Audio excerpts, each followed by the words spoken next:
Les cieux d'Istvanfi sont depuis longtemps réduits en cendres, leur feu s'étant éteint à travers le gouffre des siècles.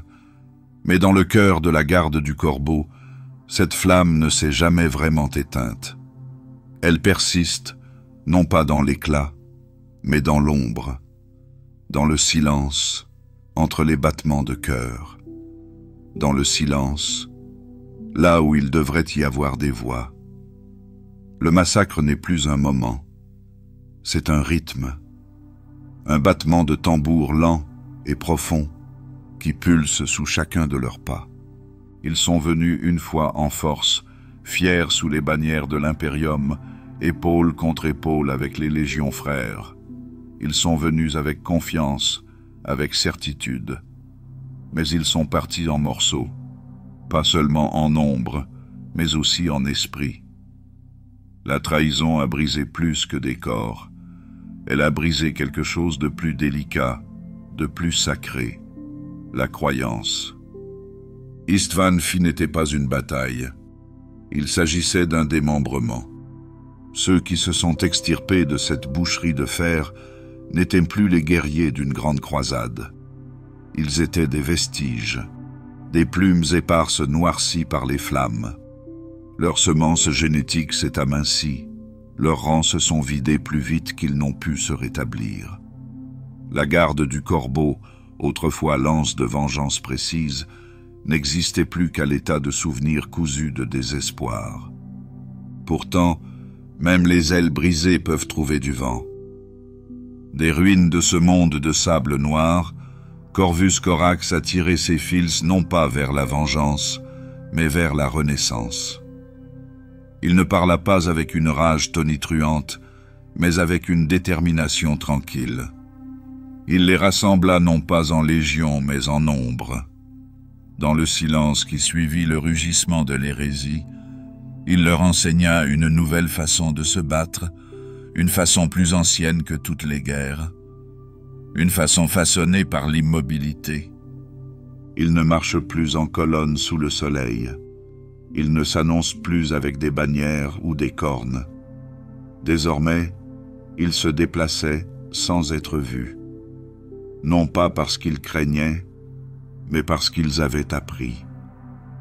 La galaxie était devenue traîtresse et la garde du corbeau s'était transformée avec elle, non pas en monstre, mais en fantôme. À travers l'impérium brisé, ils ont recommencé. Pas avec des flottes, mais des chuchotements. Pas avec des invasions, mais des infiltrations. Ils n'avaient pas besoin d'être vus pour gagner. En vérité, ils étaient plus dangereux lorsqu'ils n'étaient pas vus. Dans des forteresses cachées, sous des étoiles qui ne sont plus cartographiées, ils s'entraînent. De nouvelles doctrines sont gravées dans le silence.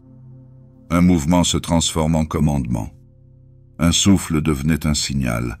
Chaque répétition de bataille était un ballet d'absence. Comment ne pas être trouvé? Comment ne pas être entendu? Corax marchait parmi eux, moins un chef qu'une ombre, sa présence étant plus ressentie que constatée. Ils l'ont appelé « réforme », mais il s'agissait plutôt d'une résurrection. La Raven Guard n'a pas reconstruit. Elle s'est redéfinie. Ils sont devenus quelque chose d'autre, quelque chose de plus petit, de plus serré, de plus difficile à tuer.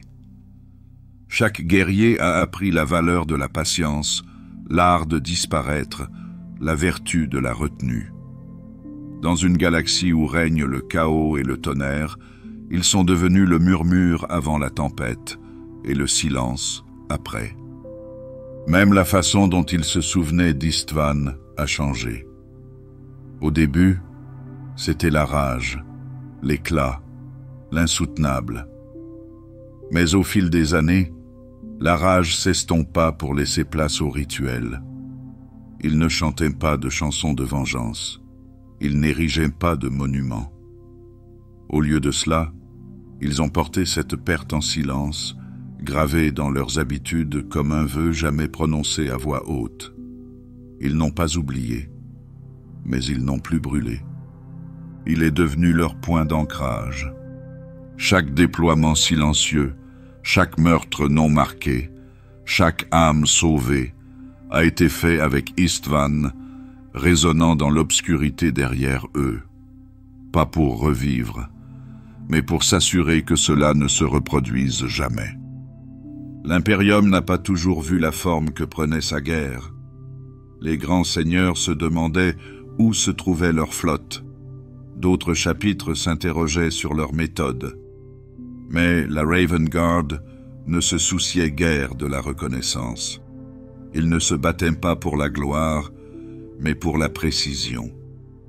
Leur victoire se comptait en ennemis qui n'avaient jamais compris comment ils étaient morts, dans des guerres qui s'achevaient avant même d'avoir commencé. Parfois, le champ de bataille n'est qu'une pièce laissée intacte, une transmission qui n'est jamais arrivée, un convoi qui n'a jamais atteint son avant-poste. Il ne s'agissait pas de grandes sagas gravées sur les murs des forteresses, il s'agissait de notes de bas de page discrètes dans l'histoire de la survie. Mais pour la Raven Guard, ils sont importants. Aujourd'hui encore, ils parlent de Corax comme d'autres parlent d'un mythe.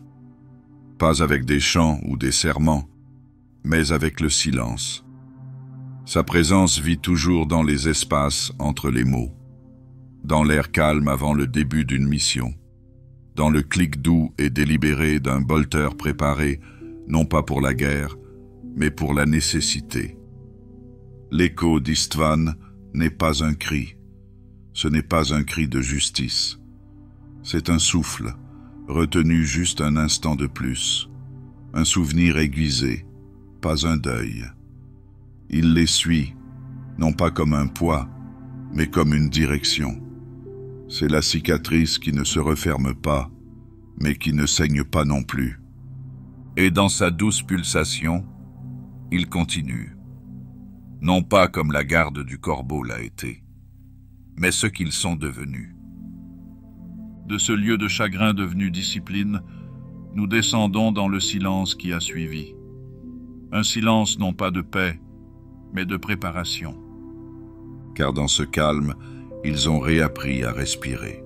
Il y a des guerres qui hurlent, qui traversent les étoiles comme des bannières enflammées, fières, bruyantes et pleines de ruines. Et puis, il y a les guerres que l'on n'entend jamais, celles qui fleurissent dans l'obscurité et disparaissent avant l'aube.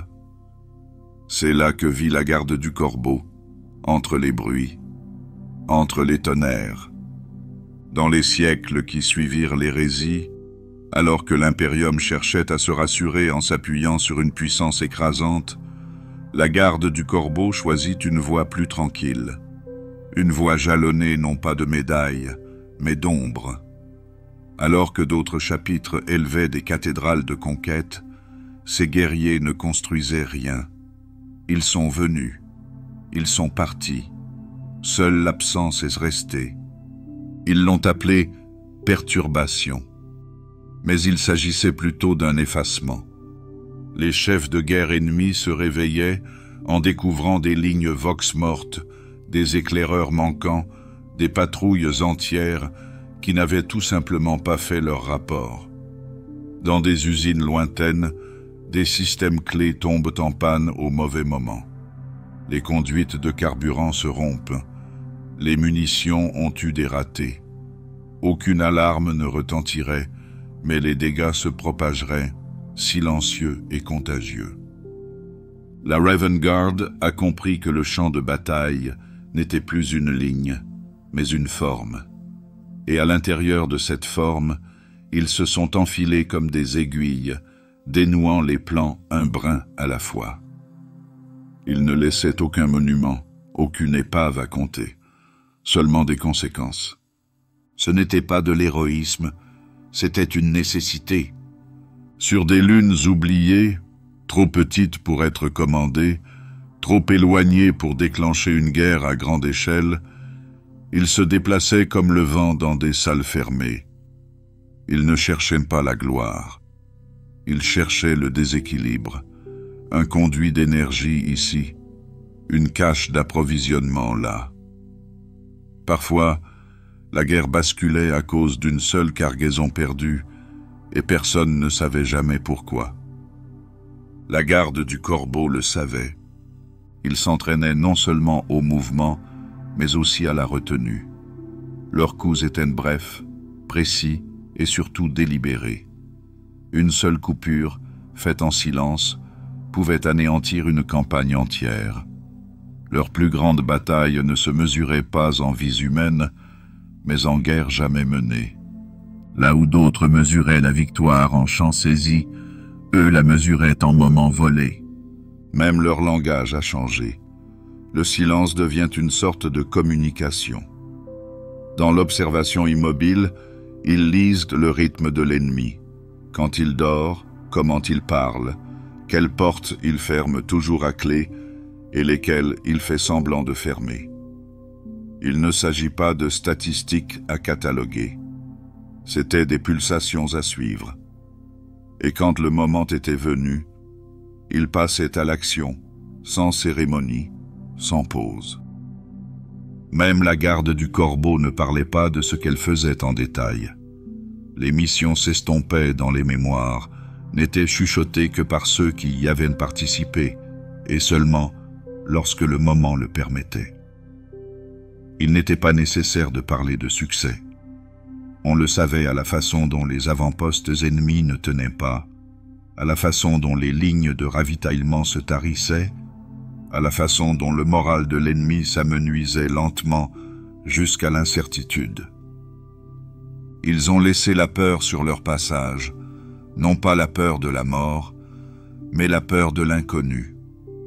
La peur que n'importe quel couloir puisse contenir quelque chose d'invisible, que tout silence puisse être définitif.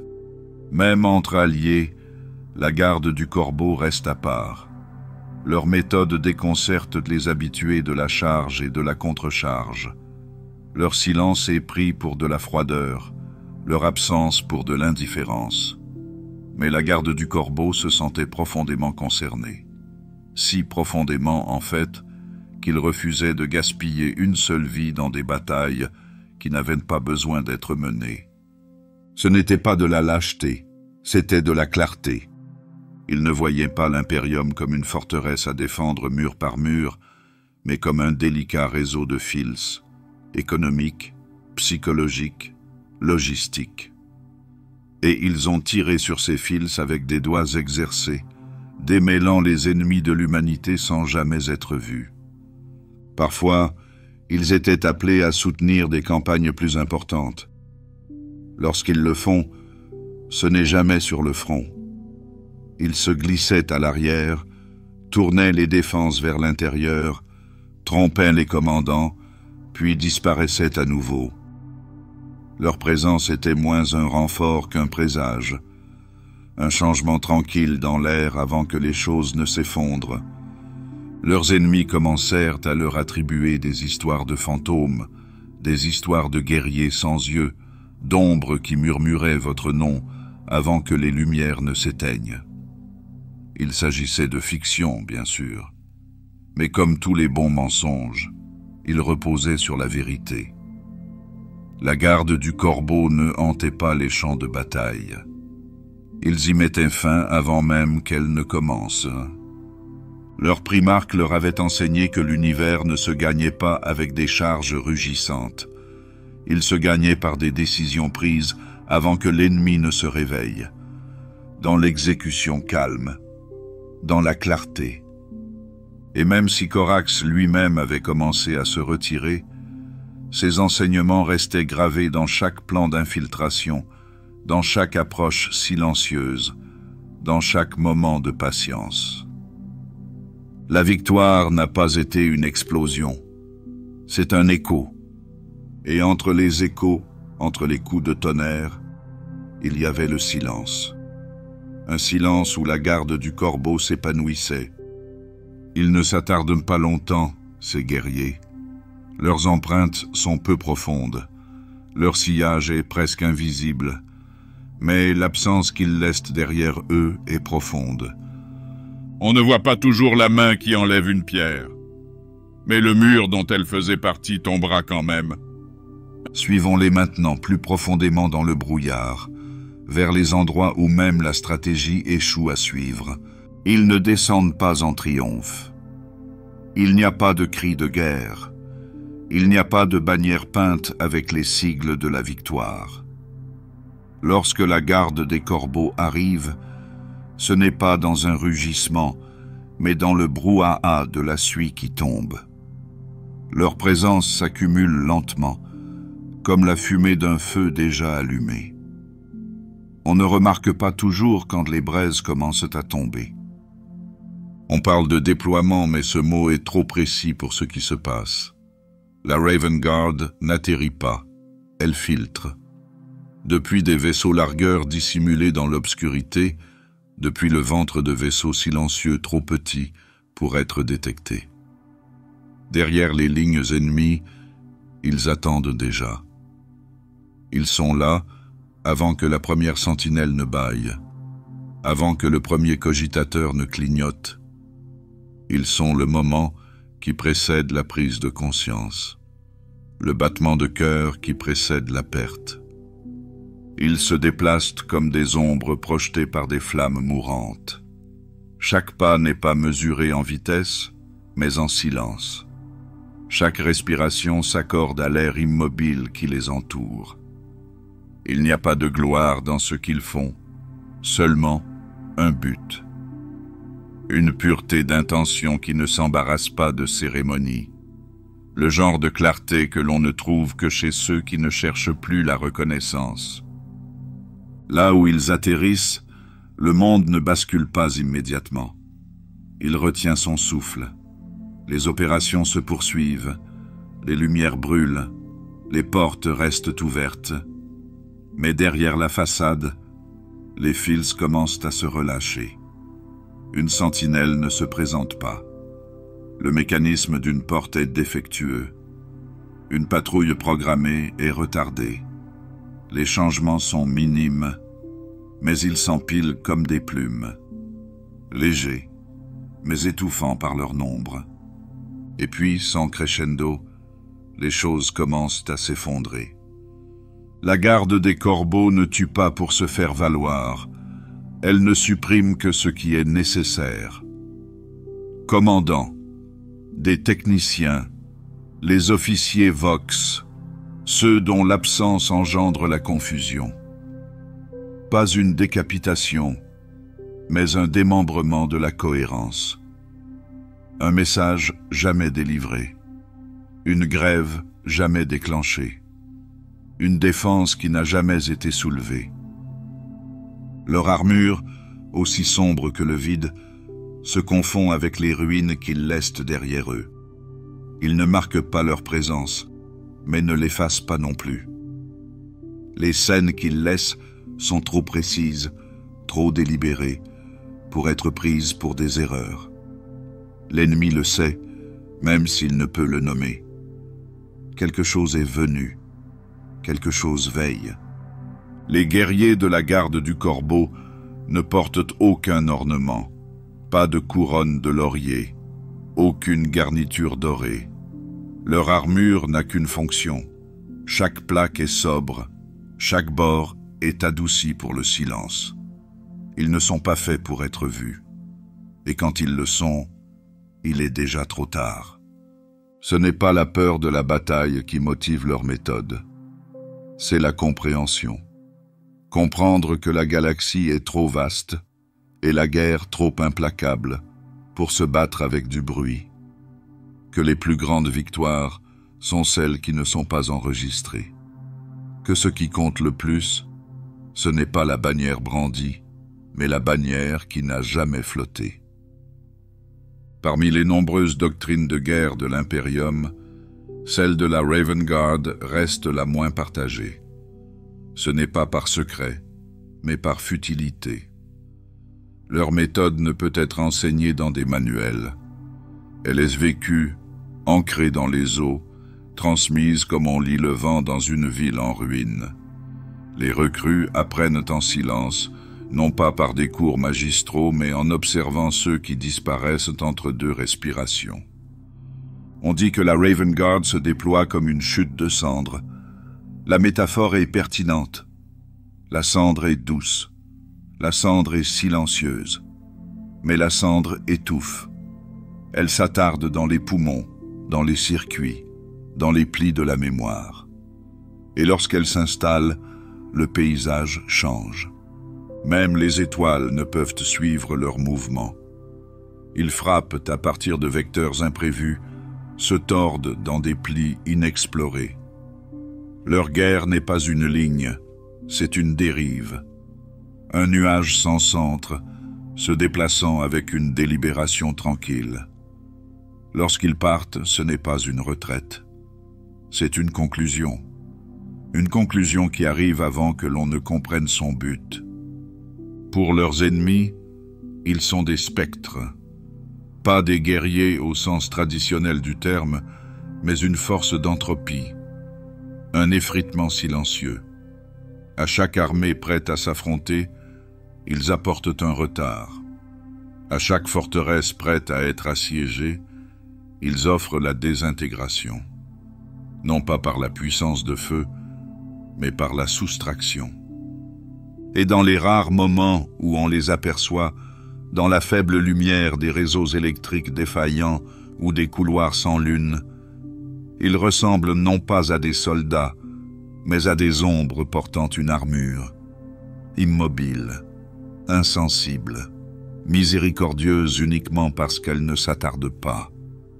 Il existe des légendes sur leur arrivée. Elles ne proviennent pas d'érudits ou de scribes, mais de rapports épars d'ennemis terrifiés. Des récits faisant état d'une seule silhouette noire au sommet d'une flèche rouillée.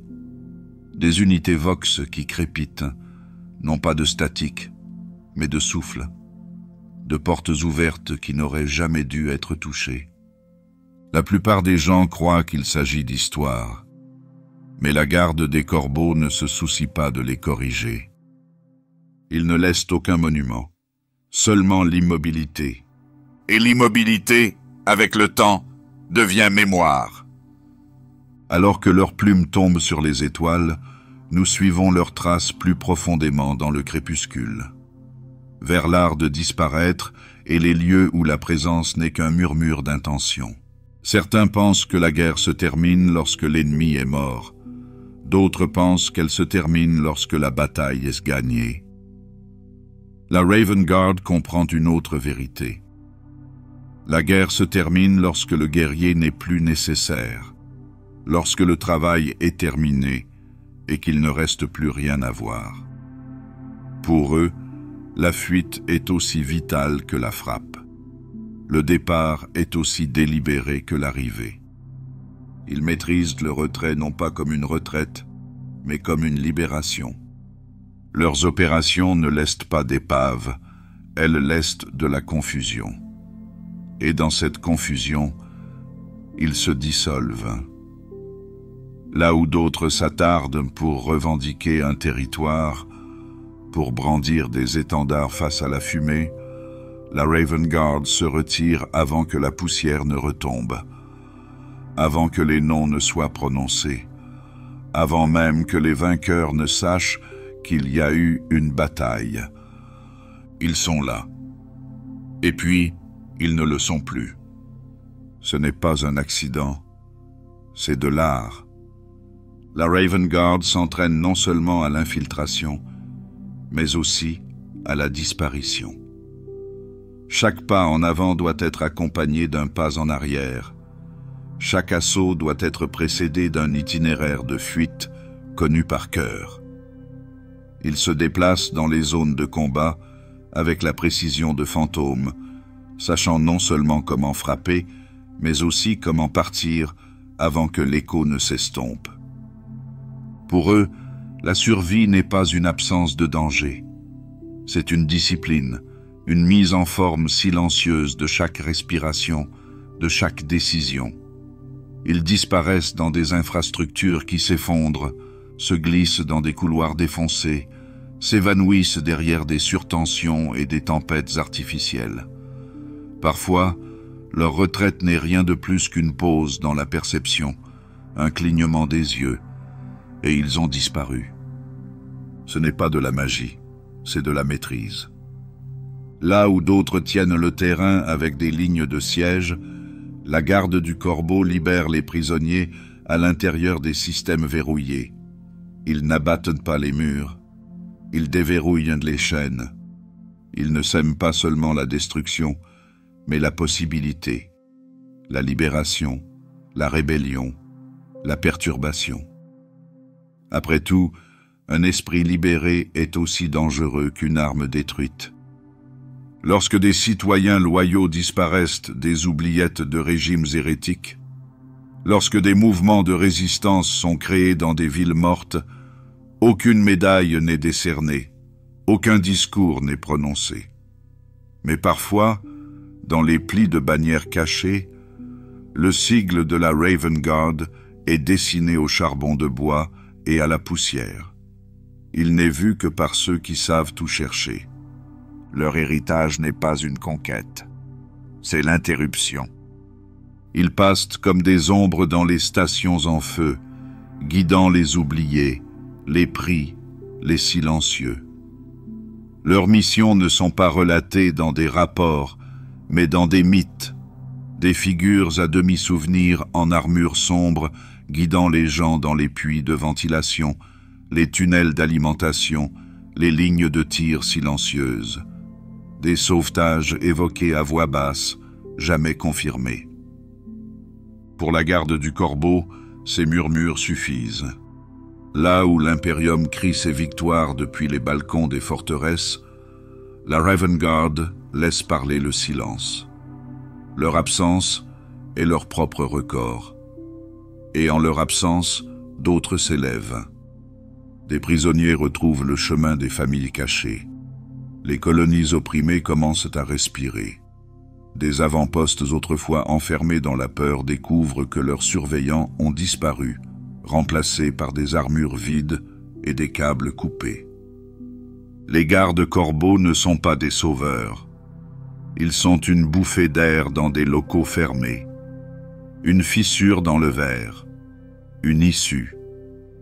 Chaque évasion est planifiée avec un soin obsessionnel. Chaque environnement est étudié. Chaque sortie est répétée. Ils ne jouent pas. Ils n'improvisent pas dans la panique. Leur précision n'est pas le fruit de l'arrogance, mais de la nécessité. Un seul faux pas n'est pas synonyme d'échec, mais de découverte. Et la découverte est synonyme de mort, pas seulement pour eux, mais aussi pour ceux qu'ils protègent. Leurs départs se font en douceur. Pas de précipitation, pas de frénésie, juste tranquille, comme s'ils n'avaient jamais été vraiment là. En vérité, ils ne le sont peut-être jamais vraiment. Leur présence est toujours empruntée, jamais possédée.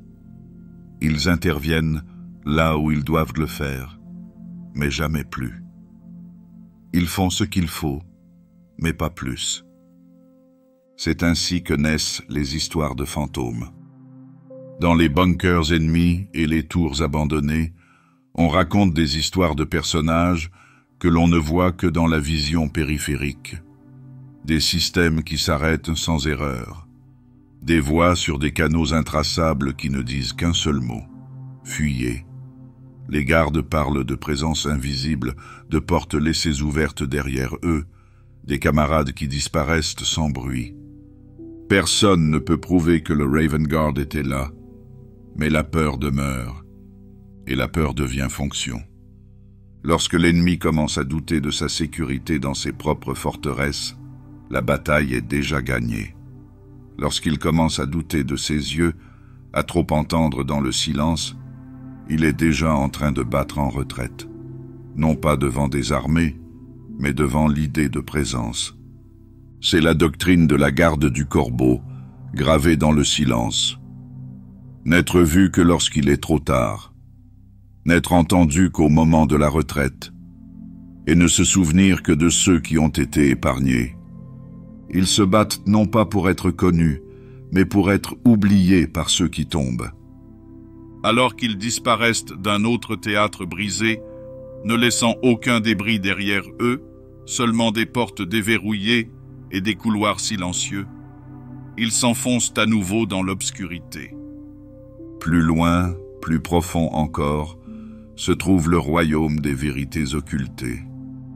Les espaces oubliés ne se trouvent pas seulement dans les bâtiments ou les cartes, mais dans la mémoire elle-même. C'est là qu'ils se rassemblent. C'est là qu'ils se préparent. Certaines victoires ne sont pas marquées, non pas parce qu'elles étaient petites, ni parce qu'elles étaient incomplètes, mais parce qu'elles étaient trop discrètes, trop cachées pour être remarquées, trop discrètes pour être célébrées.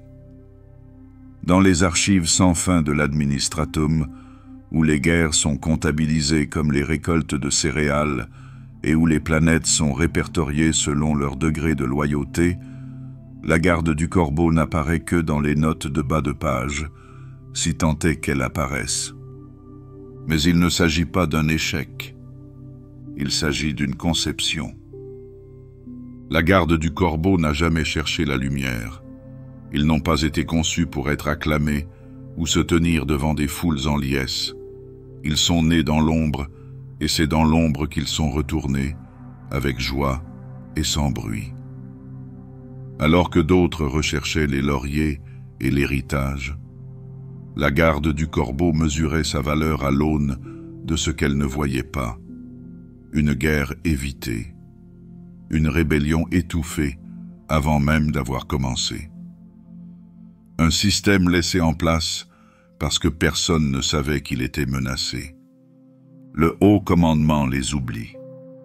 Des campagnes entières exécutées avec élégance ne sont pas mentionnées dans les sommets stratégiques. Les médailles sont décernées à ceux qui se sont tenus au sommet des remparts et non à ceux qui sont passés en dessous. Mais la garde du corbeau ne se lamente pas. Ne pas être loué n'est pas être mal aimé. Ils connaissent leur place, et ce n'est pas sous le soleil. Ils sont l'ombre projetée par la lumière brûlante, froide, patiente, durable. Leur travail est si subtil, si propre, que parfois même les planètes qu'ils sauvent ne se rendent pas compte qu'elles ont été sauvées. Les gouverneurs continuent de gouverner, les citoyens continuent de respirer, sans jamais savoir qu'ils ont échappé de peu à la ruine. Il n'y a pas de statue commémorative, il n'y a pas de fête civique. Il n'y a que le tic-tac tranquille d'une vie ininterrompue. C'est le don de la Raven Guard, la préservation sans spectacle. L'Imperium, dans son immensité, oublie facilement les choses. Il le doit. Pour continuer à fonctionner sous le poids de sa propre énormité, il laisse les détails lui glisser entre les mains comme de la poussière. La garde du corbeau glisse avec eux, et dans cet oubli, ils sont libres. Libres d'agir sans contrôle, libres de frapper sans protocole, libres de servir sans attente. Nombreux sont ceux qui ne comprennent pas ce choix. D'autres chapitres parlent d'honneur et de fierté, de litanies gravées dans la pierre, de sacrifices inscrits dans les flammes. Mais la garde du corbeau ne cherche pas à se souvenir. Elle ne cherche qu'à perdurer. Être présent là où c'est nécessaire et absent là où ce n'est pas nécessaire. Pour eux, l'anonymat n'est pas un exil, c'est un refuge.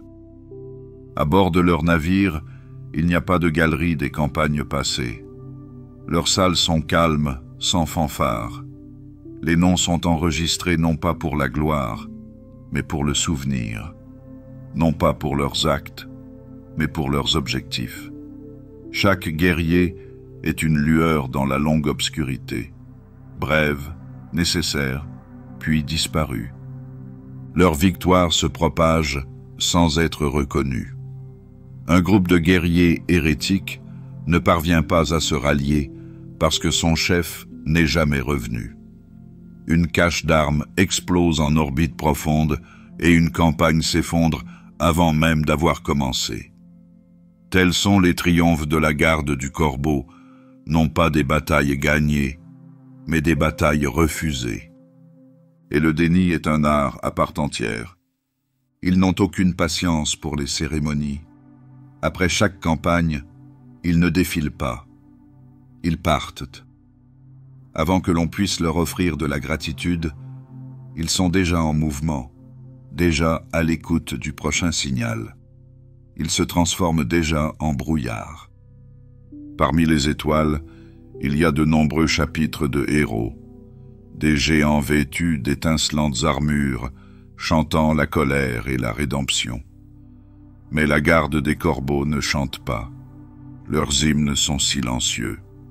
Leurs légendes sont racontées à voix basse dans les couloirs, transmises entre les gardiens de nuit et les scribes des bunkers. Le genre d'histoire qui commence par « Vous ne me croirez pas, mais… » Il y a une sorte de poésie là-dedans. L'idée que les actes de salut les plus délicats ne sont pas enregistrés. Quelque part dans le vide entre les soleils, des guerriers marchent sans être vus pour que d'autres puissent se tenir dans la lumière. Que la main qui vous protège ne demandera peut-être jamais à être connue. L'impérium ne pourra jamais les honorer. Les hauts seigneurs ne leur adresseront peut-être jamais leurs remerciements. Mais parmi les silencieux, il y a ceux qui se souviennent. Ceux qui se réveillent de rêves qu'ils ne peuvent expliquer, en sécurité dans des lits qui auraient dû brûler. Et bien qu'ils ne puissent nommer qui les a sauvés, ils sentent quelque chose passer dans l'obscurité.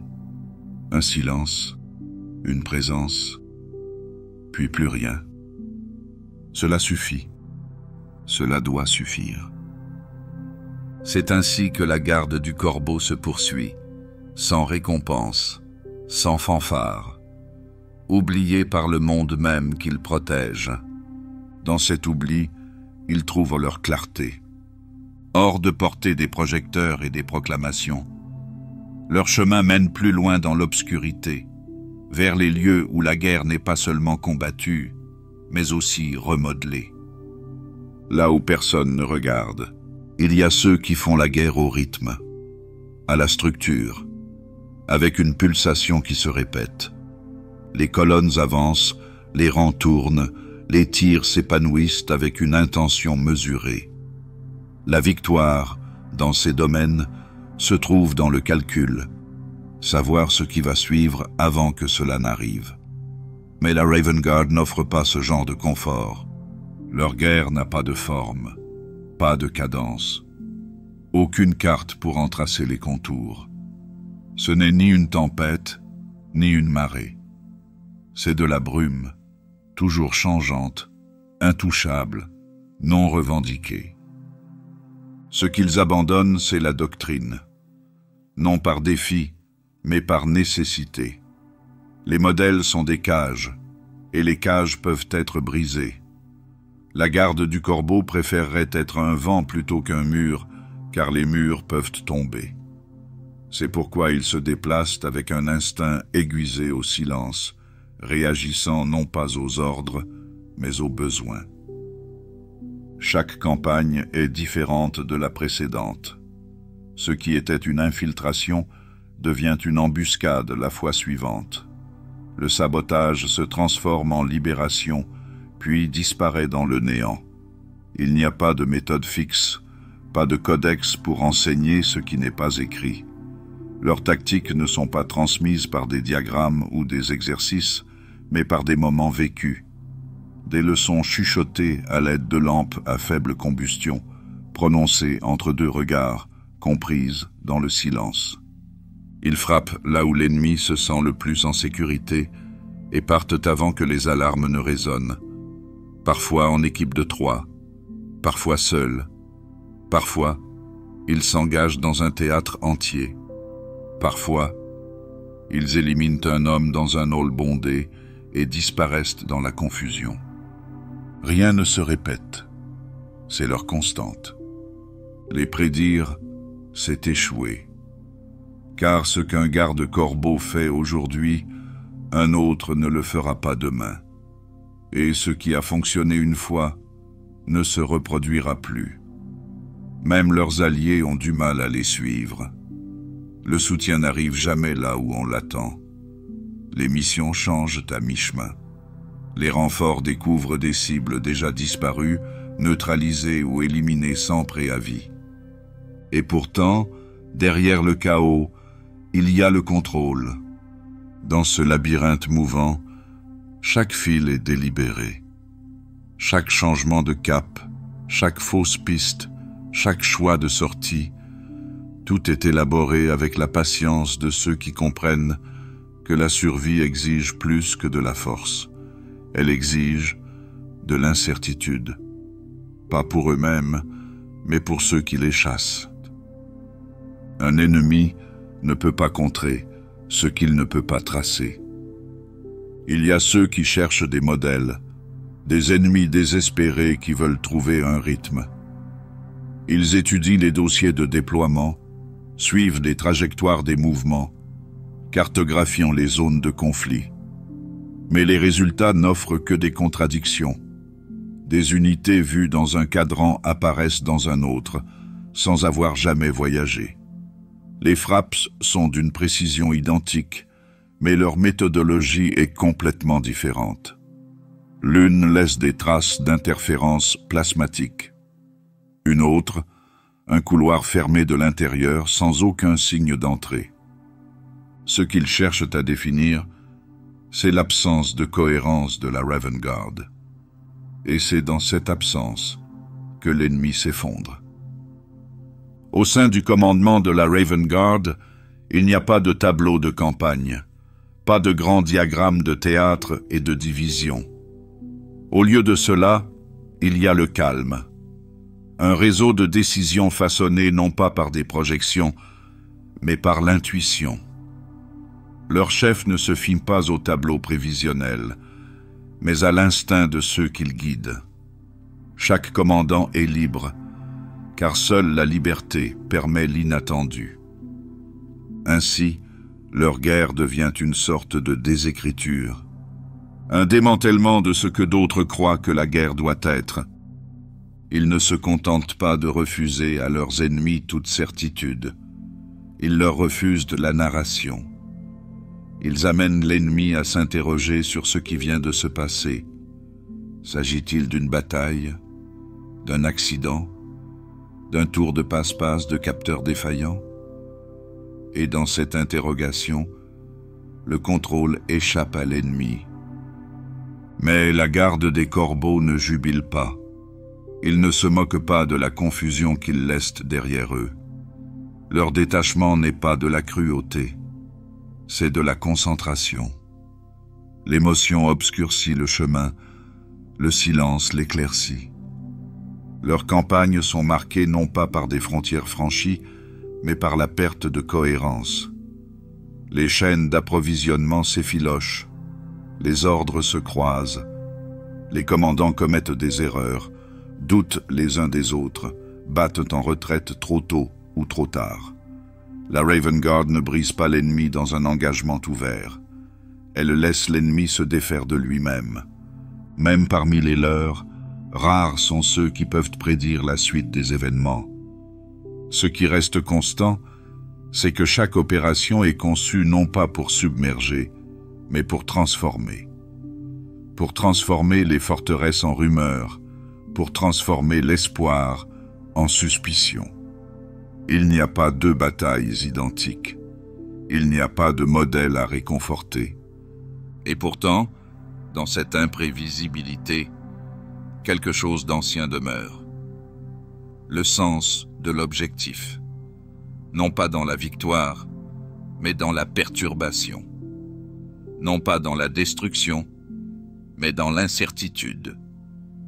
Ils n'apportent pas de lumière, elles enlèvent de la clarté.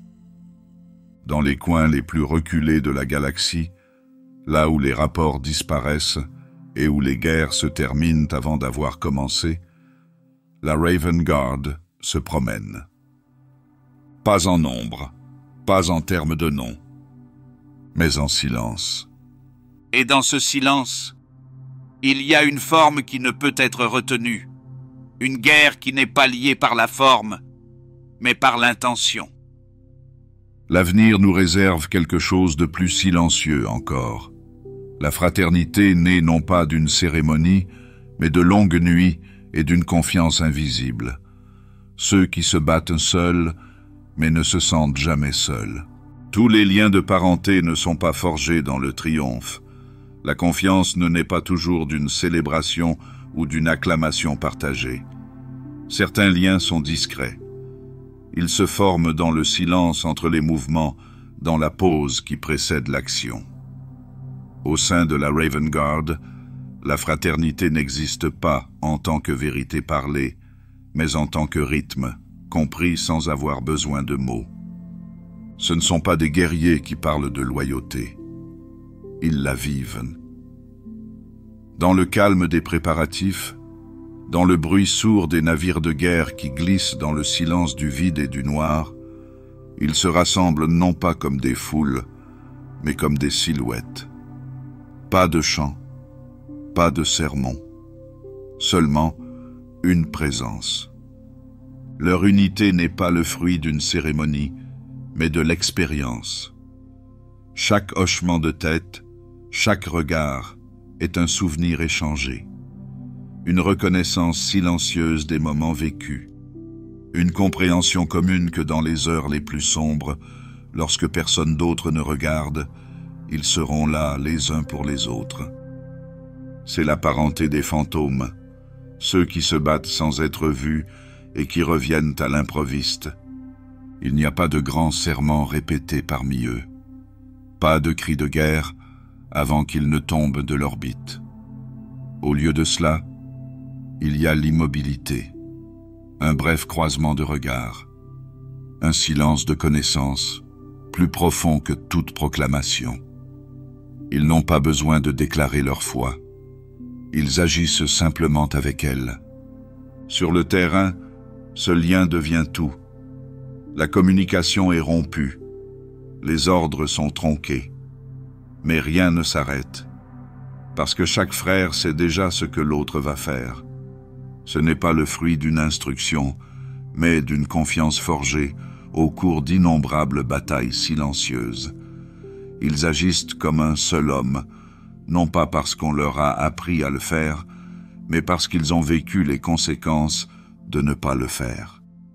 Dans l'obscurité, là où même la vision échoue, ils se font mutuellement confiance plus que leur propre sens.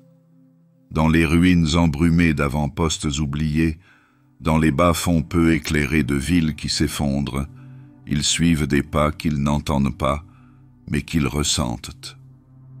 Chaque guerrier est un fil dans la trame de l'instinct. Ce n'est pas une unité née de la facilité. Elle est façonnée par la perte, des missions qui n'ont laissé que des fragments à retourner, de camarades qui sont entrés dans la brèche et n'en sont jamais ressortis. Et dans ces pertes, quelque chose s'est développé, non pas la faiblesse, mais la résilience. Une fraternité qui n'a pas besoin de s'expliquer au monde, seulement à ceux qui suivent son chemin. Entre autres chapitres, cette proximité est souvent entretenue par des rites et des rituels. La garde du corbeau n'a rien de tout cela. Leurs rituels sont l'espacement de la respiration, la stabilisation des membres avant une chute, l'alignement des mouvements dans les couloirs où le son peut tuer. Ce sont des gestes plus que des gestes, invisibles, non enregistrés, mais profondément connus. Les quelques personnes extérieures qui ont servi à leur côté parlent de leur cohésion comme d'une chose étrange. C'est comme si l'on voyait des personnages se déplacer avec un seul esprit, anticipant l'intention de l'autre avant qu'elle ne se forme. Il n'y a pas d'ordres audibles, pas de fusées éclairantes, pas de signes. Il suffit de s'écouler. C'est aussi dans l'après-coup que cette proximité se révèle, non pas dans le deuil, parce que le deuil chez eux est personnel, jamais performatif, mais dans la mémoire. la façon dont ils portent les morts en avant, sans fardeau. Ils se souviennent en silence. Ils préservent chaque nom, non pas dans la pierre, mais dans les espaces où ces noms ont été inscrits. Une place vide à une table. Une arme laissée intacte. Même à l'entraînement, leur unité est différente. Pas d'ordre hurlé, pas d'exercice chorégraphié à exhiber. Au lieu de cela, ils répètent des habitudes communes. Les réponses sont affinées non pas pour le spectacle, mais pour la survie. Un garde-corbeau apprend en observant un autre, en l'ajustant, en l'affinant, jusqu'à ce que la différence entre les deux devienne indiscernable dans le mouvement. Ils ne sont pas frères parce qu'ils portent les mêmes couleurs. Ils sont frères parce qu'ils ont marché ensemble vers l'inconnu et qu'ils en sont revenus façonnés, ensemble ou pas du tout. Il y a des endroits où cette parenté devient une légende, des mondes abandonnés où aucune force loyaliste n'a été dispersée, mais où les loyalistes ont survécu, des bastions où le pouvoir est revenu et où les communications ont repris, comme par providence. Les habitants parlent de gardiens silencieux, de visages jamais vus, de noms jamais connus. Et si peu de gens croient à ces histoires, les survivants, eux, y croient. Dans les archives, ces miracles restent inexpliqués. Mais au sein de la Raven Guard, ils sont compris. La fraternité qu'ils partagent n'est pas seulement une force de cohésion. C'est un filet qui rattrape ceux qui tombent seuls. Un filet qui s'étend jusqu'à l'oubli et qui ramène la vie sans fanfare. Ils sont l'un pour l'autre un lien dans l'obscurité, et par extension, parfois celui de la galaxie. C'est ainsi qu'ils avancent, non pas les bras croisés, mais avec le même souffle. Chaque guerrier ne marche pas seulement pour lui-même, mais pour ceux qui sont à ses côtés. Pas dans la lumière, mais dans le brouillard. Et dans ce brouillard, le lien tient. Plus loin, c'est l'examen minutieux. Les yeux de l'autorité, qui ne regardent pas avec malice, mais avec confusion. Car même les alliés ne parviennent pas toujours à comprendre ce que la Raven Guard est devenue. Mais il s'agit là d'une histoire marquée non pas par la fraternité, mais par le doute. Roboute Guilliman se tient sous des étoiles ordonnées.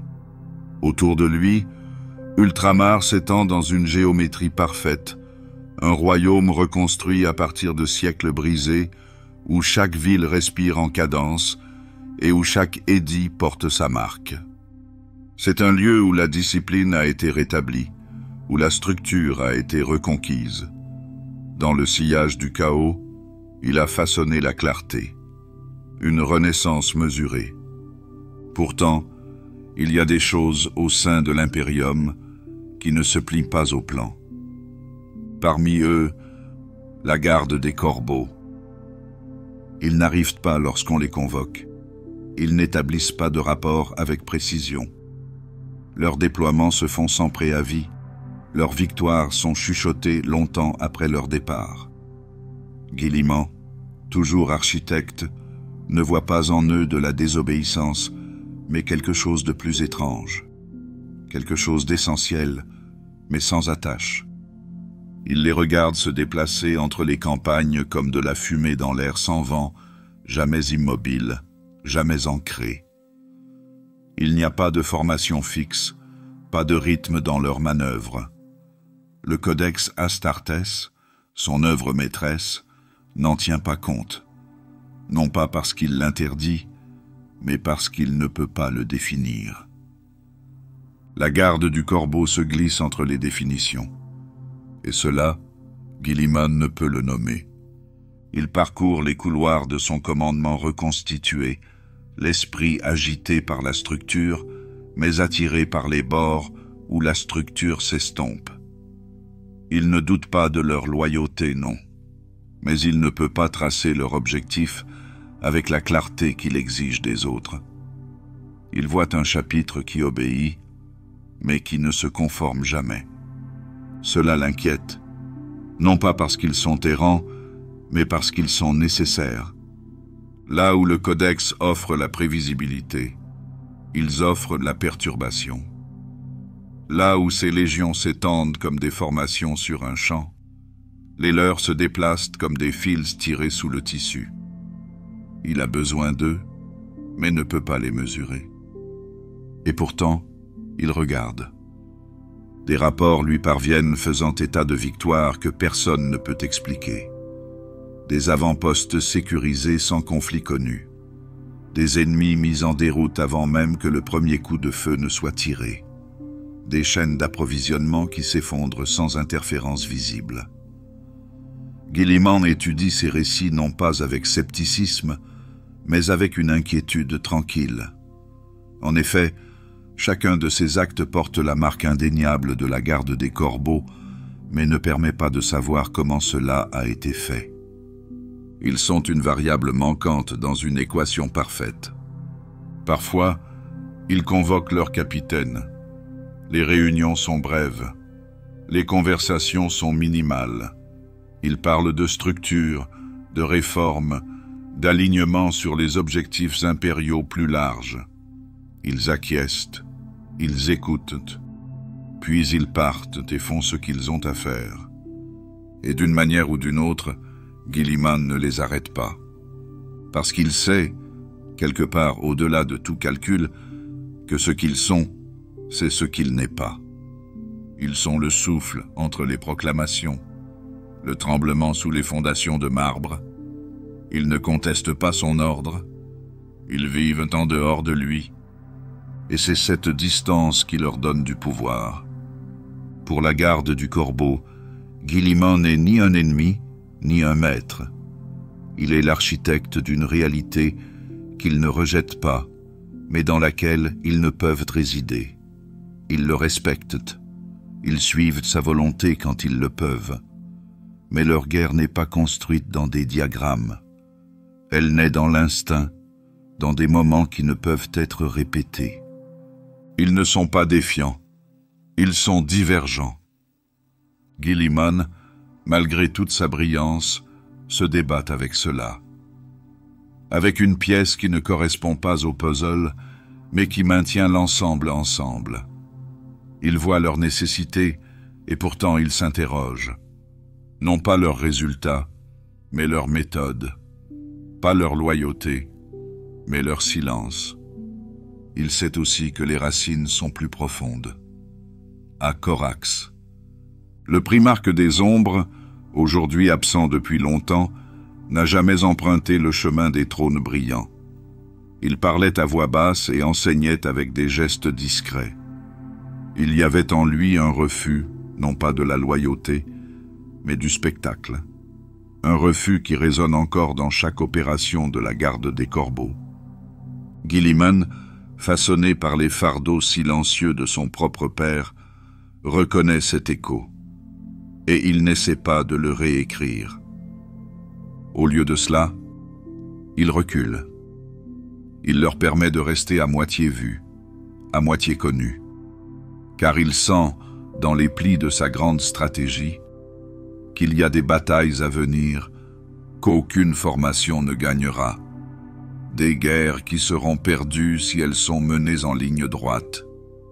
Et c'est pour ces batailles que la garde du corbeau sera nécessaire, non pas en tant que soldat, mais en tant que quelque chose d'autre.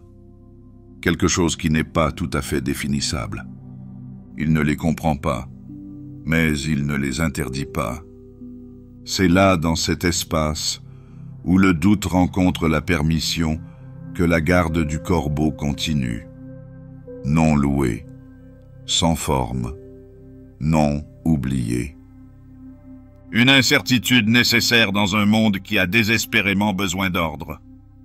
C'est ainsi qu'ils passent à travers les limites de sa vision, ces fils de Corax, ne laissant derrière eux que la douce trace d'un mouvement.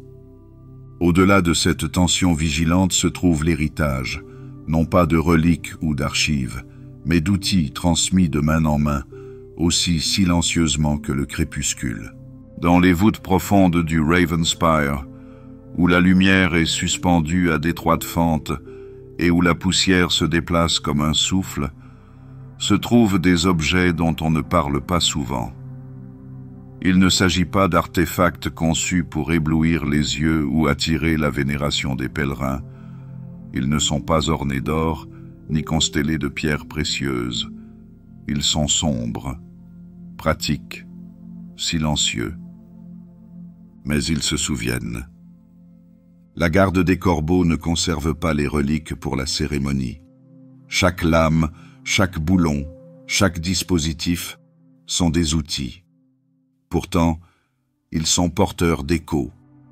Chacun porte le poids d'une histoire qui n'est pas écrite dans des scripts, mais dans des cicatrices. Leurs reliques sont des souvenirs faits de métal, des silences forgés dans la forme. Le talon du corbeau lui-même, un ensemble de griffes de foudre portées pour la première fois par Corax, est plus qu'une arme. Son tranchant ne se contente pas de couper les armures, il fend les souvenirs. Chacun de ces mouvements est la continuation de la douleur ressentie et de la fureur exercée autrefois. Non pas une rage aveugle, mais le chagrin de la trahison, le hurlement contenu dans la poitrine d'un primarque qui a vu ses fils saigner sous de fausses bannières. Cet écho ne s'est jamais éteint. Porté aujourd'hui par des successeurs qui portent le poids de ce moment, le talon devient un geste de mémoire. Pas de vengeance, pas de colère, mais l'accomplissement d'une intention laissée inachevée. Lorsqu'il frappe, ce n'est pas un nouvel acte. C'est la continuation d'une vieille histoire. Une histoire qui a commencé lorsque les ombres se sont tournées pour la première fois contre la lumière. D'autres reliques reposent dans des endroits tranquilles. L'éclat de la nuit, autrefois brandi en silence dans les couloirs hérétiques de lunes lointaines. Le manteau d'écho, suffisamment sombre pour se fondre dans le vide. Chacun d'entre eux a touché à la bataille, mais plus important encore, chacun d'entre eux a enduré le choix. On ne s'est pas contenté de les utiliser, on leur a fait confiance. La garde des corbeaux estime que la mémoire n'est pas seulement conservée dans les archives, elle est portée par les choses qui restent. Les outils, usés par les missions successives, chuchotent encore les noms de ceux qui les ont tenus. Un fusil de tireur d'élite est passé d'un fantôme à l'autre, une lame de combat avec une encoche pour chaque évasion plutôt que pour chaque meurtre. Rien n'est ornemental. Rien n'est inutile. Même les machines du chapitre, les dreadnoughts qui sommeillent sous la céramite noire polie, les hélicoptères de combat qui vrombissent avant leur descente, portent en elles le passé. Non seulement à cause de leur conception, mais aussi à cause de ceux qu'ils ont transportés et de ceux qu'ils ont ramenés. L'esprit de leur machine n'est pas seulement une base de données de schémas de tir. Ils sont des témoins. Lorsqu'un garde-corbeau touche une relique, il ne la manie pas à la légère. Il se souvient de celui qui l'a détenue auparavant, de celui qui est mort pour qu'elle demeure. Ce n'est pas une question de rang ou de gloire, c'est une question de confiance. De porter non seulement l'objet, mais aussi l'intention. De cette manière, leur arsenal devient un registre non pas des meurtres, mais des silences gardés. Contrairement aux autres chapitres, dont les reliquaires brillent de textes sacrés et de révérences ornementales, la garde du corbeau traite son héritage avec solennité. Leurs reliques ne sont pas sacrées parce qu'elles sont rares, elles sont sacrées parce qu'elles ont perduré, parce qu'elles continuent.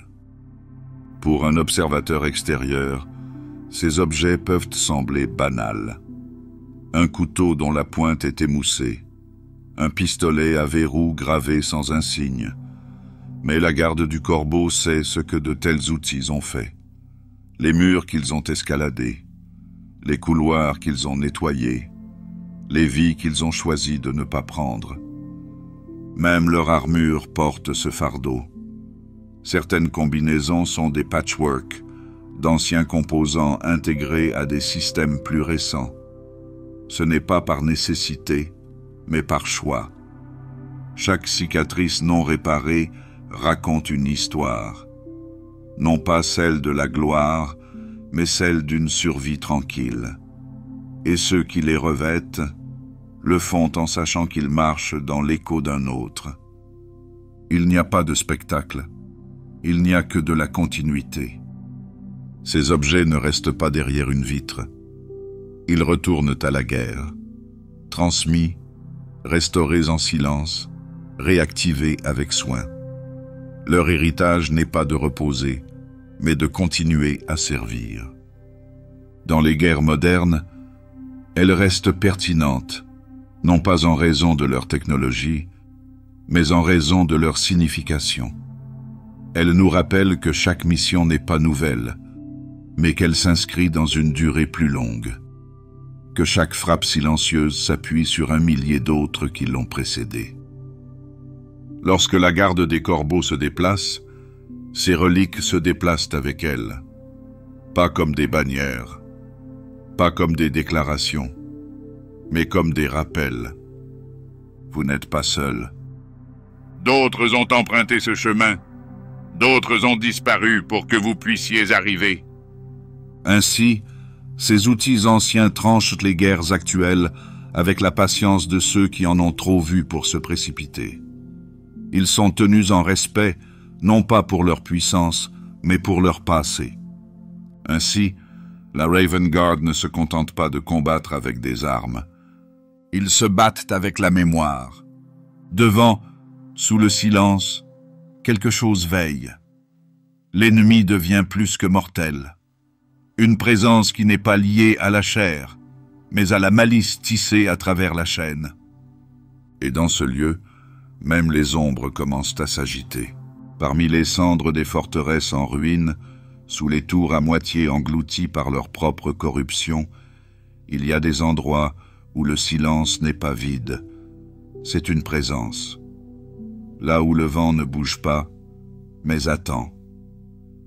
La garde du corbeau marche d'un pas léger dans ses creux, mais même elle le sent maintenant. La pause entre les battements de cœur s'est étirée trop longtemps, comme si quelque chose écoutait de l'autre côté du voile. Ils ont déjà traversé des secteurs tenus par le chaos. Ils ont nettoyé des bunkers contaminés. Ils ont extrait des agents perdus, planté des charges sous des hôtels tachés de sigil. Mais c'est différent, pas plus bruyant, plus silencieux. Et dans ce silence, une forme commence à se dessiner. La chaîne n'est pas toujours le bruit et le feu. Parfois, il s'agit d'une immobilité trop profonde pour être naturelle. Une immobilité qui observe. Et maintenant, il regarde en arrière. Lors des dernières frappes, des opérations censées être chirurgicales, propres, il y a eu des anomalies.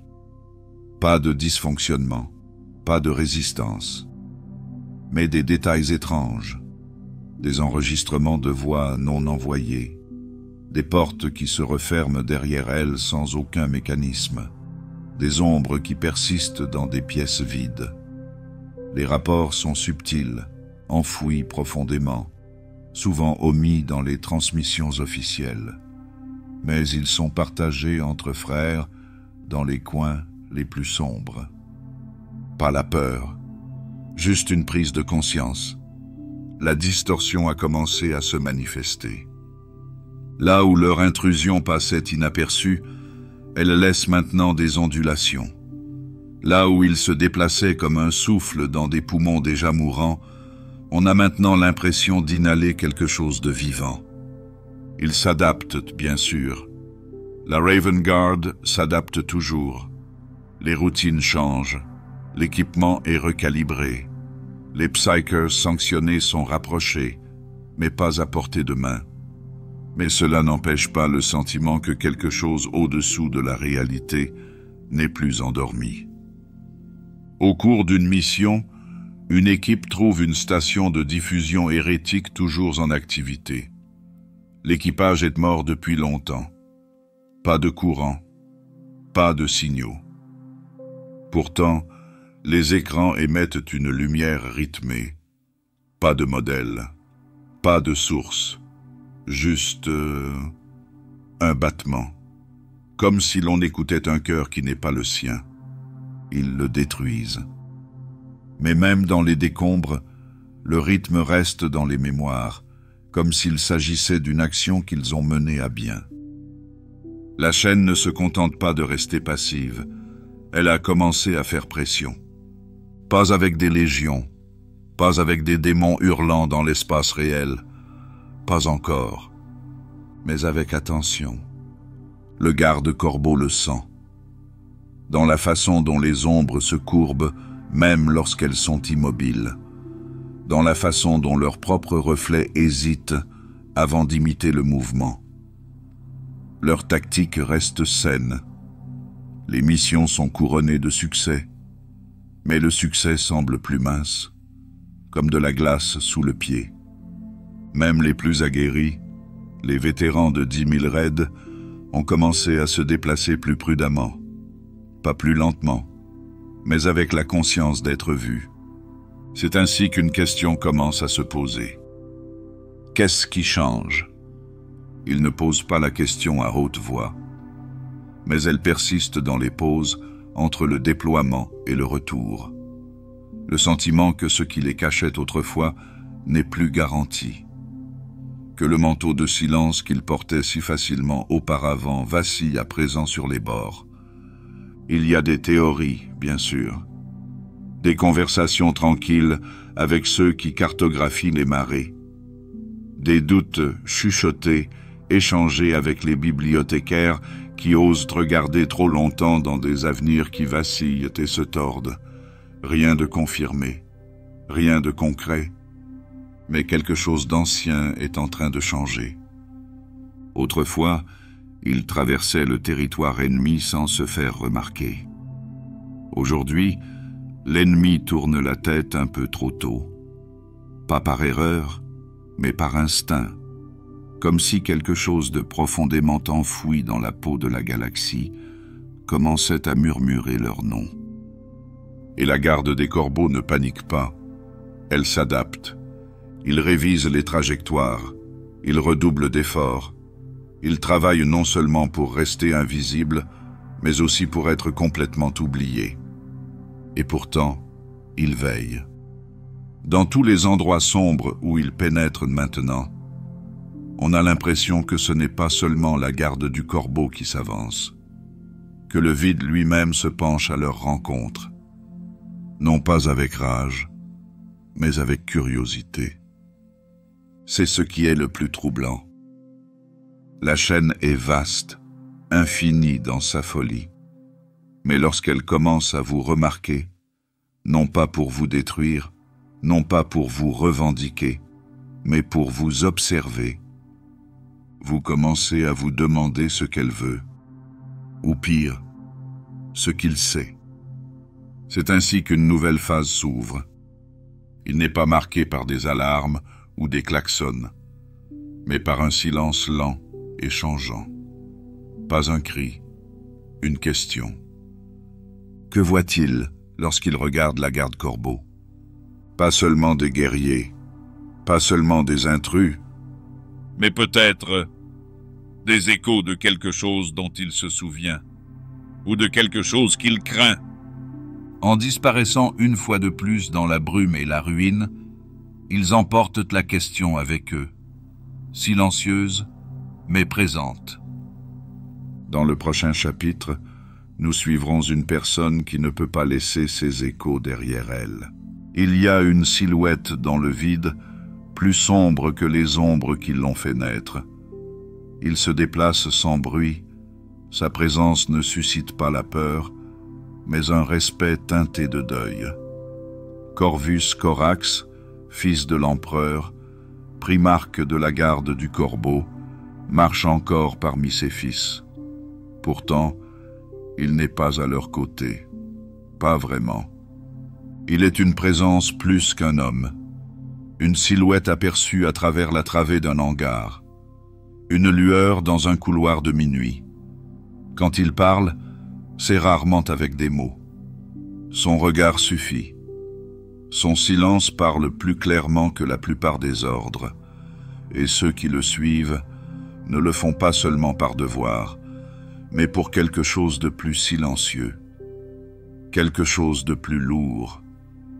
Il ne s'attarde pas après la grève. Il ne reçoit pas de rapport. Il va et vient, une ombre dans leur ombre, et ceux qui le voient en parlent rarement. Non pas parce qu'on le leur interdit, mais parce qu'ils comprennent. Corax porte le poids d'un millier de regrets silencieux. Son armure, d'un noir de jais, mate comme un abîme sans étoiles, ressemble moins à une protection qu'à une pénitence. Chaque plaque a été forgée non pas pour refléter la gloire, mais pour l'absorber, pour ne laisser aucune trace, pour supporter le poids sans briller. Ses fils le vénèrent, mais même en leur présence, il semble à part, intouchable. Comme si le temps l'avait tiré en arrière, loin du monde qu'il a contribué à façonner. Il les regarde s'entraîner. Il les regarde disparaître en mission et revenir avec les marques de victoire que personne d'autre ne verra. Et pourtant, il ne les rejoint pas. Pas vraiment. Ses pas tombent juste en dehors de leur cercle. Il était autrefois une figure de la détermination.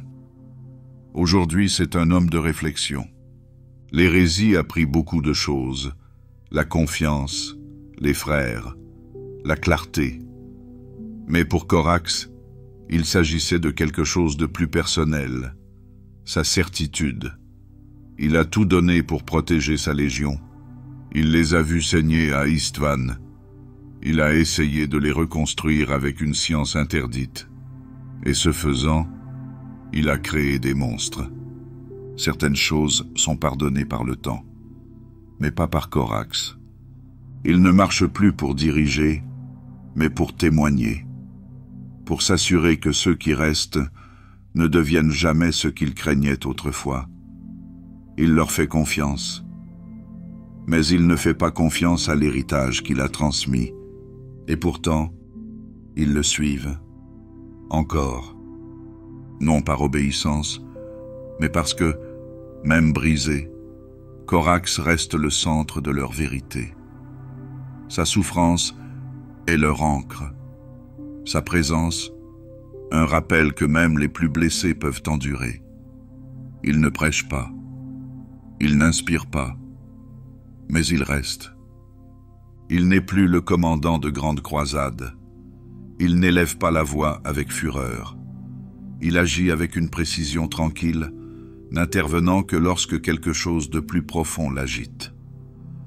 Un manquement à l'honneur, une perte trop éloignée du sens, un écho de la distorsion que les autres ne peuvent pas entendre, mais que lui peut entendre.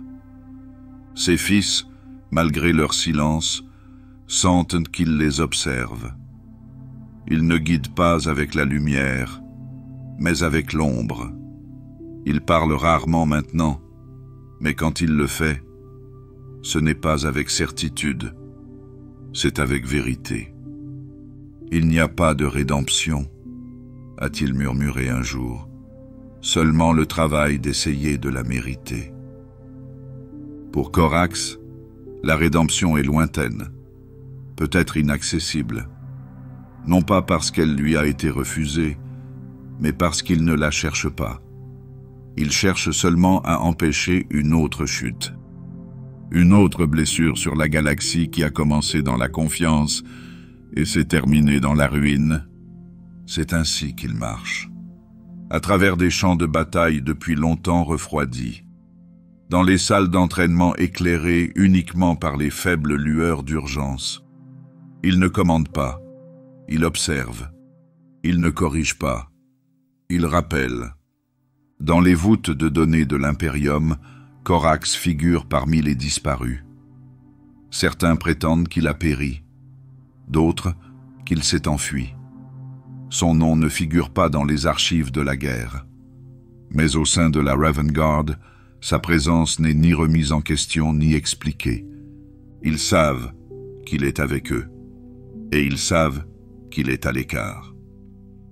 Il y a des moments où un jeune guerrier qui se prépare à frapper pour la première fois sent les yeux braqués sur lui.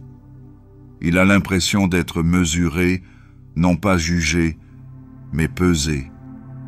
Et puis, tout aussi soudainement, ce sentiment s'estompe, et il sait ce que cela signifie. Corax est passé. Ses pas restent légers, non pas par furtivité, mais par chagrin. Pourtant, il va de l'avant, car il le faut. Le passé ne peut être défait, mais il peut être porté différemment. Et dans le sillage doux et froid de sa présence, une question persiste. Pas reviendra-t-il? Mais est-il jamais parti? Ce n'est pas la résolution qui nous attend, mais la blessure de la mémoire revisitée. Un échec qui ne dort pas, et le coup terrible d'essayer de réparer ce qui s'est brisé trop profondément. Lorsque les feux de l'hérésie d'Horus commencèrent à se calmer, ils ne révélèrent pas la paix, mais des fractures. Des éclats de légions autrefois puissantes gisaient à travers l'Imperium, leurs bannières brûlées ou enterrées, leurs noms murmurés avec révérence ou mépris. Et dans le silence qui suivit, Corax observa. Il n'a pas participé aux cérémonies de restauration. Il n'a pas donné de conseils à ceux qui reconstruisaient. Là où ses frères se réunissaient pour refaire le monde, il se tenait à l'écart. Non par orgueil, mais parce qu'il ne pouvait pas franchir la distance qui le séparait d'eux. Il ne l'a plus fait. La guerre était terminée, mais la blessure demeurait. La galaxie l'appelait victoire. Corax l'appelait conséquence. Autour de lui, les Astartés ont été remodelés. Les légions ont été divisées en chapitres. Les protocoles ont été réécrits. Des noms réattribués. Le codex de Guilliman était appliqué comme un baume, structuré et rationnel. Mais pour Corax, cela ressemblait à une pénitence sans réflexion. La maison reconstruite sur une terre encore brûlante. Il ne l'a pas contestée. Il ne l'a pas non plus rejoint. Il s'est retiré dans le devoir, dans la vengeance. Les légions traîtresses, celles qui s'étaient retournées contre leurs semblables, qui avaient déchiré l'Imperium, erraient toujours, fracturées mais pas vaincues. Et Corax, toujours aussi silencieux, commença à chasser. Il ne s'agissait pas d'une déclaration. Aucune campagne n'a été annoncée. Aucune bannière n'a été brandie en signe de justice ou de rage. Il a simplement disparu. Il a disparu des salles de commandement en pleine réorganisation. Pas d'adieu, pas d'archives, seulement des rumeurs.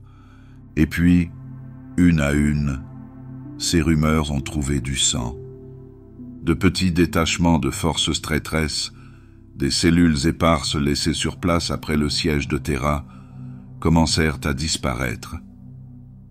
La rumeur s'est répandue que des silhouettes aux ailes noires émergeaient de nulle part, tranchaient la chair corrompue et disparaissaient à nouveau. Il n'y eut aucun survivant. Il n'y avait pas d'autres témoins que des sigils brûlés et des cendres refroidies. Certains pensaient qu'il s'agissait de la garde du corbeau, mais les techniques décrites étaient différentes, plus directes, plus personnelles. C'était Corax. Il n'est plus le stratège de vastes engagements. Il n'était plus le primarque d'une légion. Maintenant, il était autre chose. Pas sauvage, pas sans esprit, mais concentré. une lame sans fourreau, toujours pointée vers les vestiges de la trahison. Il ne chassait pas pour la gloire, ni même pour la justice, mais pour l'équilibre. Ses frères avaient fait des choix, il avait fait des choix, et tandis que certains cherchaient la guérison dans le souvenir, Corax cherchait le sens dans le mouvement, par l'acte de mettre fin à ceux qui avaient rompu leur serment. Ce n'était pas la rage qui le poussait. La rage brûle vite, et Corax avait appris à marcher lentement. Il s'est battu dans des endroits non cartographiés, au plus profond de secteurs entachés de distorsions, dans des stations abandonnées, étouffées par la pourriture. Pas de renfort, pas de soutien. Il se déplaçait seul, à l'exception de sa mémoire. Chaque meurtre était silencieux. Chaque frappe était mesurée. Il n'était pas là pour donner des leçons, seulement pour terminer des histoires qui n'auraient jamais dû commencer.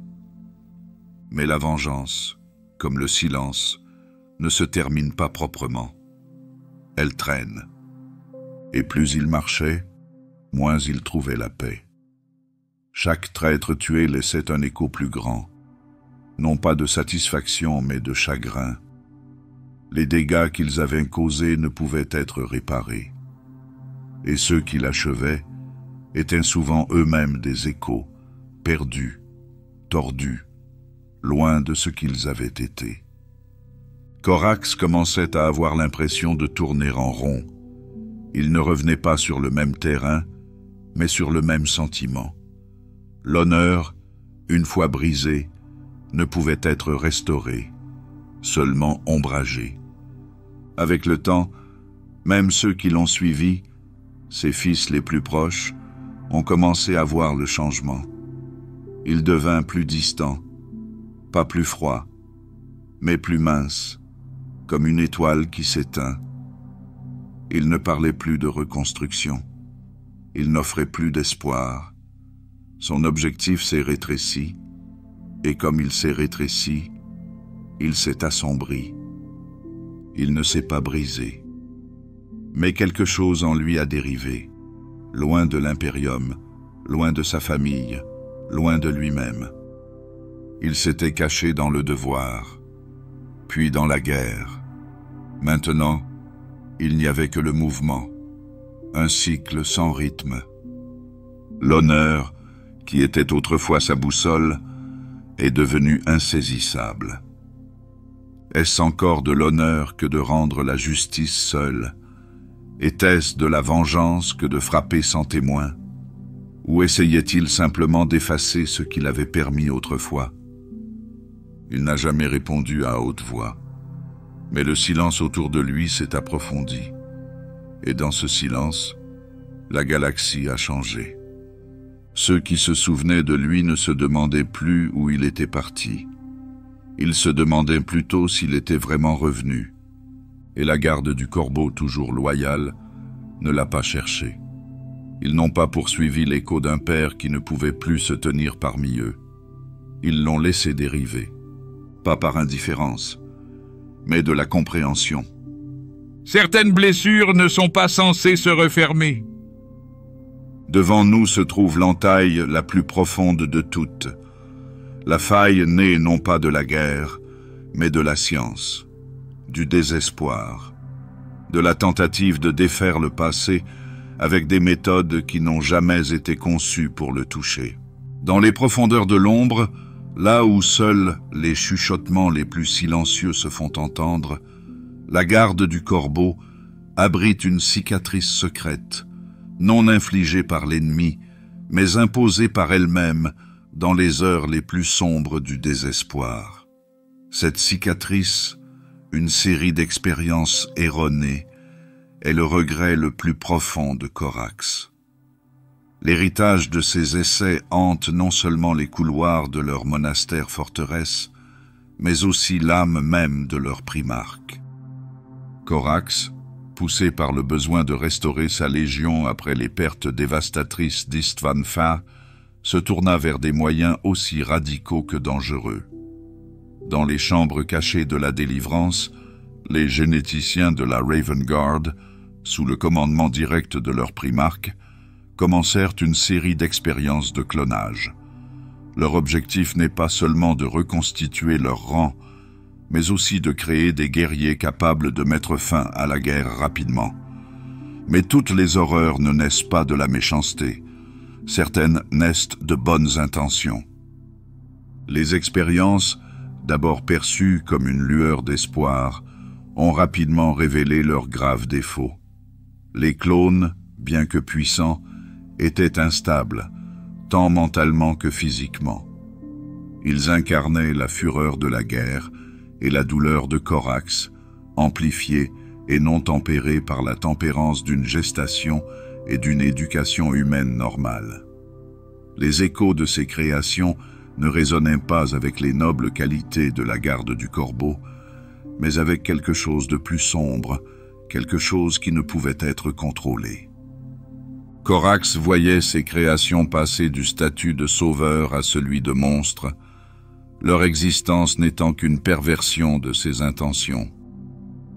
Chaque bataille qu'il menait, chaque victoire qu'il revendiquait, semblait creuse, entachée par la connaissance de ce qu'il représentait vraiment. Le cœur du primarque s'alourdissait à chaque déploiement, à chaque rapport sur leur brutalité qui contredisait les principes mêmes qu'il avait inculqués à ses vrais fils. Les couloirs du bastion de la garde du Corbeau, autrefois remplis de la confiance tranquille de guerriers d'élite, murmuraient désormais d'un bruissement d'ailes inquiétant, rappelant les forces contre nature qui avaient été déchaînées. Les installations de clonage, profondément enfouies dans la roche, sont devenues des tombeaux d'ambition, leurs laboratoires silencieux témoignant d'une voie qui n'aurait jamais dû être empruntée. Hanté par ces résultats, Corax a finalement pris la décision d'arrêter tous les efforts de clonage. Les clones existants ont été dissous, leur destin étant une ombre qui persiste dans les archives que peu de gens osent lire. Cette décision n'a pas été prise à la légère. Il s'agissait d'une capitulation non pas face à l'ennemi, mais face aux limites de son propre pouvoir. Par la suite, Corax s'est retiré dans les recoins de son commandement, sa participation aux affaires quotidiennes de la Légion diminuant au fur et à mesure qu'il était confronté aux conséquences de ses actes. Aujourd'hui, le primarque se déplace comme un fantôme dans sa propre Légion, présent mais à l'écart, le regard tourné vers l'intérieur. Ces guerriers respectent sa solitude, comprenant que le fardeau qu'il porte n'est pas seulement celui d'un chef, mais aussi celui d'un héritage, le poids de choix irréversibles. La rédemption, aux yeux de Corax, est un horizon toujours lointain, peut-être inaccessible, et son chemin est celui de la pénitence, parcouru en silence. L'écho de ces expériences n'est pas un récit de triomphe, mais un murmure d'avertissement. Il nous rappelle que même les meilleures intentions peuvent te conduire à la chute la plus profonde et que certaines cicatrices ne se portent pas sur la chair, mais dans l'âme. Dans ce calme, où même l'agitation d'une plume semble trop bruyante, la garde des corbeaux continue. Ils luttent non seulement contre les ennemis tangibles de chair et de sang, mais aussi contre les ombres des erreurs passées qui menacent d'assombrir leur avenir. Le voyage de Corax est loin d'être terminé. Le chemin du pardon, s'il existe, est long et inexploré. Mais il est néanmoins parcouru, un pas silencieux à la fois, tous plus mesurés les uns que les autres. L'air devient plus froid à mesure que nous avançons, plus profondément dans les domaines de ce qui était censé être oublié. Ce n'est pas seulement le champ de bataille qui nous attend, mais aussi la lutte interne, la guerre dans la guerre. Dans la salle sombre et caverneuse où le trône d'or se dresse comme un monolithe d'espoir perdu, Corax se tient seul. L'énorme machine arcanique qui soutient la vie chancelante de l'empereur émet un doux bourdonnement mécanique, un son plus ressenti qu'entendu. L'ombre du primarque s'étend longuement et finement sur les carreaux ornés et chargés de poussière, sa forme étant éclipsée par la présence colossale de la machine-dieu silencieuse. La visite de Corax n'est ni annoncée ni observée. Les custodes qui gardent le sanctuaire se tiennent à distance, leur armure dorée luisant faiblement dans la pénombre, les expressions indéchiffrables sous leur casque stoïque. Ils ne remettent pas en question le besoin de solitude du primarque, ni son désir de communier avec l'empereur, même dans cet état de demi-existence spectrale. L'air est lourd, saturé du poids de l'éternité et du parfum de l'encens ancien. La lumière s'infiltre par les hautes fenêtres à vitraux, projetant des motifs kaléidoscopiques qui rampent lentement dans la pièce, tandis que Terra tourne silencieusement dans le vide. Mais la lumière ne touche pas directement le trône, elle ne le fait jamais. Au lieu de cela, elle encadre l'empereur dans l'ombre, l'obscurité étant à la fois un linceul et une barrière. La voix de Corax, lorsqu'il parle enfin, est un murmure grave, rendu rugueux non pas par la désuétude, mais par le poids d'un chagrin non exprimé et de confessions inavouées. « Père », commence-t-il, le mot est un éclat de l'agonie qu'il porte. Il s'agit moins d'une salutation que d'une reconnaissance du lien qui les unit, un lien effiloché par la trahison et les guerres calamiteuses qui ont suivi. La réponse est le silence.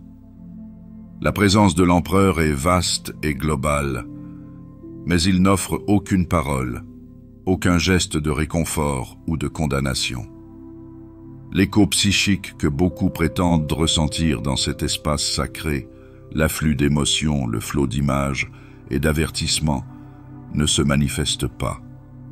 Il n'y a que le silence, celui qui presse les oreilles, lourd et absolu. Corax était venu chercher des réponses, peut-être même le réconfort du pardon ou la fermeture amère de la réprimande. Au lieu de cela, il n'en trouve aucune.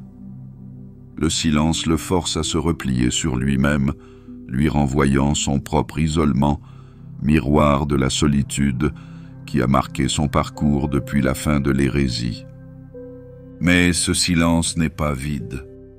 Il est rempli des échos de la douleur de l'Imperium, des cris d'1 million de mondes, des hurlements silencieux du Warp. C'est le silence d'un père qui ne peut plus parler, dont les mots ont autrefois façonné un empire, mais qui dérive désormais sans être entendu dans les couloirs de sa tombe. Corax reste immobile, les minutes s'étirant en éternité.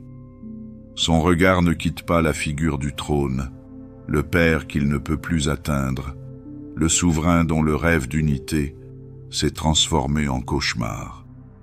Les ténèbres autour du trône semblent s'épaissir, les ombres se densifier, comme si elles attiraient son chagrin, son doute.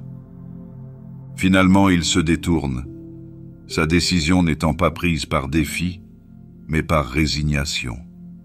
Le chemin qu'il doit emprunter est celui de la pénitence. La pénitence pour ses propres péchés, pour les ambitions qui l'ont égaré, pour les expériences qui ont transformé des frères en aberrations. Le silence de l'empereur n'a pas donné d'absolution, mais il a apporté de la clarté. Alors qu'il s'éloigne, la lumière change. Les couleurs du vert dansent brièvement sur son armure, le peignant dans des teintes de martyr et de deuil. Il ne se retourne pas. Son chemin ne le mènera plus jamais ici. À l'extérieur, les salles du palais impérial sont remplies du bourdonnement sourd d'une activité incessante, des efforts continus d'1 millier de serviteurs et de guerriers qui maintiennent la façade du mandat divin.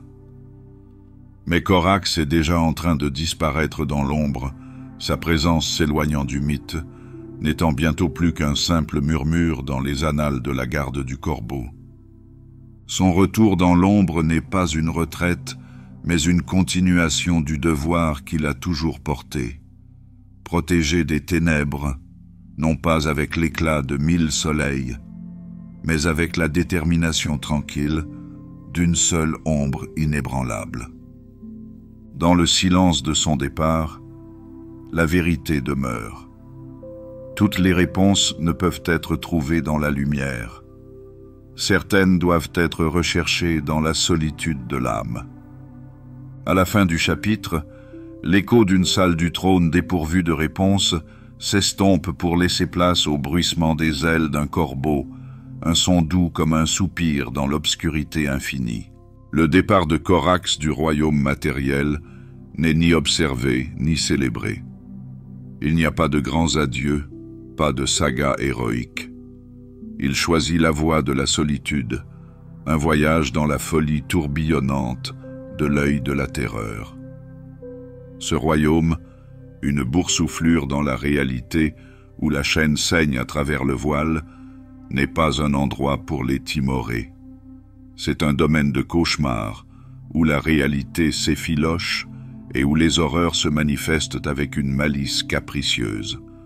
Son entrée dans l'œil est comme une pierre jetée dans un océan de chaos, une vague rapidement engloutie par la tempête éternelle.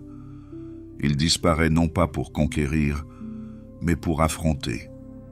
Non pas pour récupérer, mais pour défier les ténèbres qui sont en lui et les ombres de son passé. Il ne s'agit pas d'une croisade pour la rédemption. Corax sait que certains chemins ne mènent pas au salut, mais à des fins nécessaires.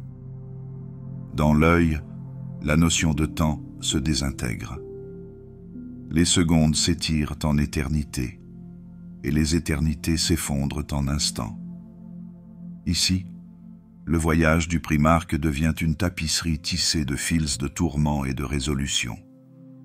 Il chasse les traîtres et les démoniaques avec la même ferveur, une ombre se déplaçant à travers les ombres, sa présence étant moins un phare qu'un murmure de mort. Les paysages de l'œil sont des cauchemars manifestes. Des montagnes de carcasses tordues s'élèvent dans des cieux aux couleurs du désespoir. Des océans de douleurs liquides s'écrasent contre des rivages faits d'espoir brisés. Et à travers ces royaumes, Corax se déplace, spectre de la vengeance, traînant les échos de ses frères disparus, les péchés de son passé et les murmures d'un avenir qui ne sera peut-être jamais. Ces rencontres sont fugaces, mais intenses. Des batailles avec des créatures qui défient les lois de la nature et de Dieu, où chaque victoire est à la Pyrrhus, coûtant plus de son âme, fragmentant son essence au fur et à mesure que chaque adversaire tombe. Pourtant, ce ne sont pas les ennemis qu'il recherche vraiment. Au plus profond du chaos labyrinthique de l'œil, il cherche le cœur de son tourment. Les forces qui ont monté les frères les uns contre les autres, qui ont brisé le rêve de l'unité. Les dialogues de Corax se font avec des fantômes, avec les vestiges de loyauté et de trahison qui le hantent. Lors des confrontations silencieuses avec les démons, il ne les interroge pas, il s'interroge lui-même. Les réponses sont les hurlements de la distorsion, les cris de la tempête, des réponses qui n'en sont pas, reflétant son tourment intérieur. Au fur et à mesure qu'il s'enfonce, la frontière entre chasseur et chassé s'estompe. L'œil l'observe en même temps qu'il l'observe, une reconnaissance mutuelle du prédateur et de la proie. Mais Corax ne faiblit pas. Son chemin, tissé des fils du destin et de la damnation, le mène toujours plus loin, poussé par le besoin non seulement d'affronter, mais aussi de comprendre les ténèbres. Ce voyage n'appartient qu'à lui. La solitude est totale, un isolement qui transcende les espaces physiques, un exil à l'intérieur de son propre esprit. Il ne communique avec personne, ne fait confiance à aucune ombre, ne se fie à rien d'autre qu'aux souvenirs évanescents de ce qui a été et de ce qui aurait pu être. Son armure, noire comme le vide entre les étoiles, absorbe le tourment ambiant de l'œil, chaque bosse et chaque égratignure témoignant de ses épreuves. Il ne cherche pas à s'échapper. Il y a des moments fugaces et aigus où la possibilité de l'oubli se présente, non pas comme une peur, mais comme une libération. Pourtant, il se détourne, poussé par un but qui transcende la douleur, un devoir qui survit au désespoir. Le silence qui l'a conduit jusqu'ici devient son compagnon de tous les instants, un rappel du jugement silencieux de la salle du trône. Dans l'œil, ce silence est plus fort que toute cacophonie. C'est dans cette quiétude que Corax affronte son ultime vérité. Certaines blessures ne sont jamais censées se refermer, et certains chemins ne mènent pas à la victoire, mais à la compréhension.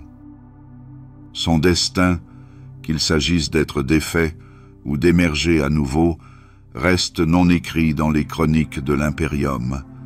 Il est un mythe revisité, une légende sans fin, une question laissée sans réponse. Et tandis qu'il avance dans la tempête, l'œil tourbillonne autour de lui, la chaîne et la trame de la réalité ondulant au rythme du chaos brut, faisant écho au battement d'un cœur toujours défiant. Le voyage ne s'arrête pas, il se transforme simplement. Dans le cœur tumultueux de l'œil de la terreur, où les réalités se fracturent et les peurs se manifestent, Corax devient plus qu'un mythe. Il se transforme en une énigme, même parmi les habitants de ce royaume chaotique. Pour les démons qui peuplent ces paysages tortueux, il est connu comme la griffe dans l'obscurité, le cri dans la distorsion, une force de vengeance implacable qui ne se lasse pas et ne faiblit pas. La guerre du Primarque est une croisade solitaire, menée dans les coins d'ombre des territoires infestés par le chaos. Chaque escarmouche, chaque rencontre est moins une bataille pour un territoire qu'un exorcisme personnel des horreurs dont il a été témoin et des échecs qu'il a endurés. Ses actions ne sont pas consignées dans des journaux de campagne ou de guerre. Elles n'existent que dans les peurs murmurées de ceux qu'il chasse. La présence de Corax dans l'œil perturbe le tissu même du chaos. Ses mouvements sont imprévisibles, guidés par un mélange de génie stratégique et d'instinct, aiguisé par des décennies de guérilla.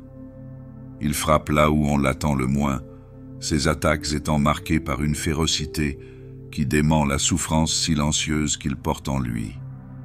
Les démons, ces reflets tordus de l'agitation psychique, commencent à craindre les coins sombres de leur propre royaume. Corax ne se contente pas de combattre ces créatures, il les hante. Ses coups sont soudains et dévastateurs, ne laissant derrière eux que du vide, là où régnait la corruption. Il est le chasseur dans un pays de monstres, une figure de terreur même dans un univers construit sur la peur. Sa guerre n'est pas destinée aux yeux des mortels.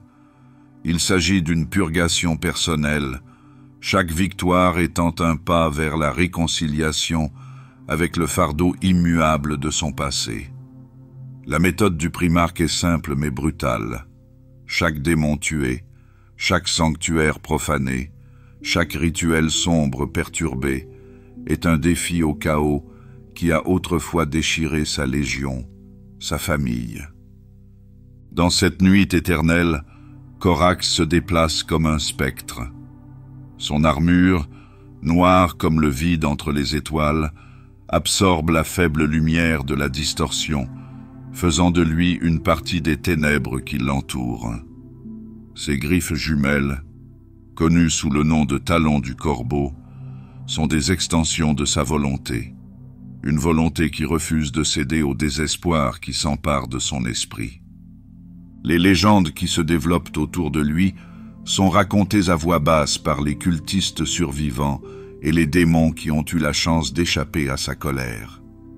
Elle parle d'une ombre qui n'est projetée par aucune lumière, mais qui est elle-même une obscurité qui dévore. Il parle d'un guerrier dont la douleur est si palpable, si puissante, qu'elle peut être ressentie comme un frisson palpable dans l'air avant qu'il ne frappe. Pourtant, malgré toute la peur qu'il inspire, Corax ne cherche pas à devenir une légende. Il ne recherche que la catharsis de la confrontation, la purification de la galaxie de la souillure qu'il a involontairement contribué à répandre. Son chemin est marqué par une sinistre détermination à rectifier l'irrécupérable, à réparer ce qui ne peut jamais l'être. Au fur et à mesure qu'il s'enfonce dans l'œil, la frontière entre chasseur et chassé s'estompe. Le chaos qu'il s'efforce de contrôler commence à s'infiltrer dans les limites de sa conscience. À chaque démon abattu, à chaque victoire contre les ténèbres, la frontière entre la vengeance et l'anéantissement s'amenuise. Corax en est conscient, mais il continue d'avancer, poussé par le besoin d'affronter ses peurs les plus sombres au cœur de leur pouvoir. La solitude de sa croisade est complète. Il n'y a pas de frères ici, pas de compagnons de guerre pour partager le fardeau. Il n'y a que Corax, seul avec ses fantômes, dans une guerre qui pourrait ne jamais finir. Il est devenu un élément du mythe de la distorsion, un symbole de la résistance à l'inévitable, un testament de l'endurance de la volonté, même face au désespoir ultime. Alors qu'il s'aventure plus loin dans le maelstrom, vers des confrontations qui pourraient finalement le consumer, les murmures de ses actes continuent de se répandre, non pas comme des récits d'espoir, mais comme des avertissements sur ce qu'il en coûte de se dresser seul contre les ténèbres. La guerre du Primarque est sans fin, tout comme l'ombre qu'elle projette, une ombre qui s'étend jusqu'au royaume des hommes, un rappel du prix de la résistance, du coût du défi. Alors que les échos de ces batailles s'estompent dans le chaos tourbillonnant, la question demeure. Corax trouvera-t-il l'absolution qu'il recherche? Ou deviendra-t-il une autre âme perdue dans le warp, poursuivant à jamais la rédemption dans un royaume où il n'en existe pas vraiment? Dans les confins les plus sombres du warp, là où la réalité se plie à la volonté de la folie et de la terreur, Corax transcende les limites de ce que signifie être un mortel. Son essence, à jamais altérée par son séjour dans l'œil de la terreur, résonne d'une obscurité profonde, mais non malveillante. Il n'est ni un homme, ni un démon. Il est devenu une figure sculptée dans les ombres du mythe, vivant dans le crépuscule entre deux états de l'être. Pour les fils qu'il a laissés derrière lui, Corax n'est plus seulement un primarque à suivre. Il est un mystère à méditer, une énigme tissée dans le tissu même de leur existence. Sa présence se fait davantage sentir dans l'absence, dans le silence d'une réunion stratégique ou dans la pause qui précède un assaut nocturne. Il ne leur revient que par des visions, dans les moments où le voile entre la réalité et la possibilité s'amincit. Ces visions ne sont pas des spectacles grandioses, ce sont des aperçus fugaces, des ombres qui passent sur la lune, un murmure porté par un vent froid. Il ne le voit pas revêtu des insignes de la guerre, mais comme une silhouette enveloppante, se déplaçant à travers des batailles depuis longtemps terminées, à travers des ruines qui murmurent le sacrifice et le chagrin. Son héritage, autrefois défini par les registres de victoire et les doctrines stratégiques qu'il a rédigées, dérive désormais dans le domaine de l'éthéré. La garde du corbeau, ses enfants nés de la guerre et formés au secret, commencent à interpréter ces enseignements non pas comme des ordres directs, mais comme des leçons de résilience, d'endurance de l'esprit et de nécessité d'affronter ses peurs les plus sombres. À mesure que Corax s'enfonce dans l'immatériel, son existence devient une histoire racontée à voix basse dans les casernes et récitée comme un conte d'avertissement aux initiés. Il l'appelle le Corbeau de minuit, un esprit gardien qui veille sur la Légion depuis l'au-delà du voile, un protecteur dont les épreuves dans l'espace servent de rappel brutal du coup du devoir. Sous cette nouvelle forme, Corax se bat non seulement pour l'Imperium qu'il a autrefois juré de protéger, mais aussi pour le concept même de rédemption. Chaque affrontement, chaque démon abattu par sa main, est une attaque contre la nuit éternelle qui cherche à engloutir tout le monde. Pourtant, ce ne sont pas des victoires qui méritent des médailles ou des félicitations. Elles sont personnelles, intimes, une guerre d'usure contre les ténèbres intérieures et extérieures. La garde du Corbeau ressent son influence par de subtils changements dans ses tactiques et sa philosophie. La frontière entre ce qui est réel et ce qui est possible s'estompe. Ils s'adaptent, évoluent, devenant de plus en plus semblables à leurs primarques, des créatures d'ombre et de subtilité. Ces leçons, autrefois claires et tactiques, revêtent désormais une qualité poétique, imprégnée de la profondeur de son combat permanent. Cette transformation de leur gène sirène de la chair au mythe remodèle la Légion. Ils deviennent plus insulaires, plus réfléchis. Ils ne sont plus seulement des soldats, mais les gardiens d'un héritage qui chevauche la frontière entre le physique et le spirituel. Ils luttent non seulement contre les ennemis de l'humanité, mais aussi contre l'érosion de l'espoir, l'empiètement du désespoir éternel. Alors que la garde du Corbeau continue de mener ses guerres silencieuses, la légende de Corax grandit.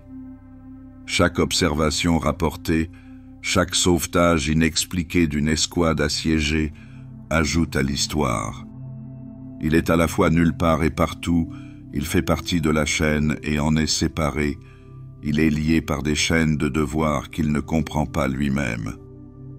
Pourtant, dans le cœur de chaque garde-corbeau brûle un feu tranquille, la certitude que leur primarque se bat toujours, qu'il perdure, qu'il n'a pas été défait, mais refait, qu'il n'a pas été affaibli, mais approfondi.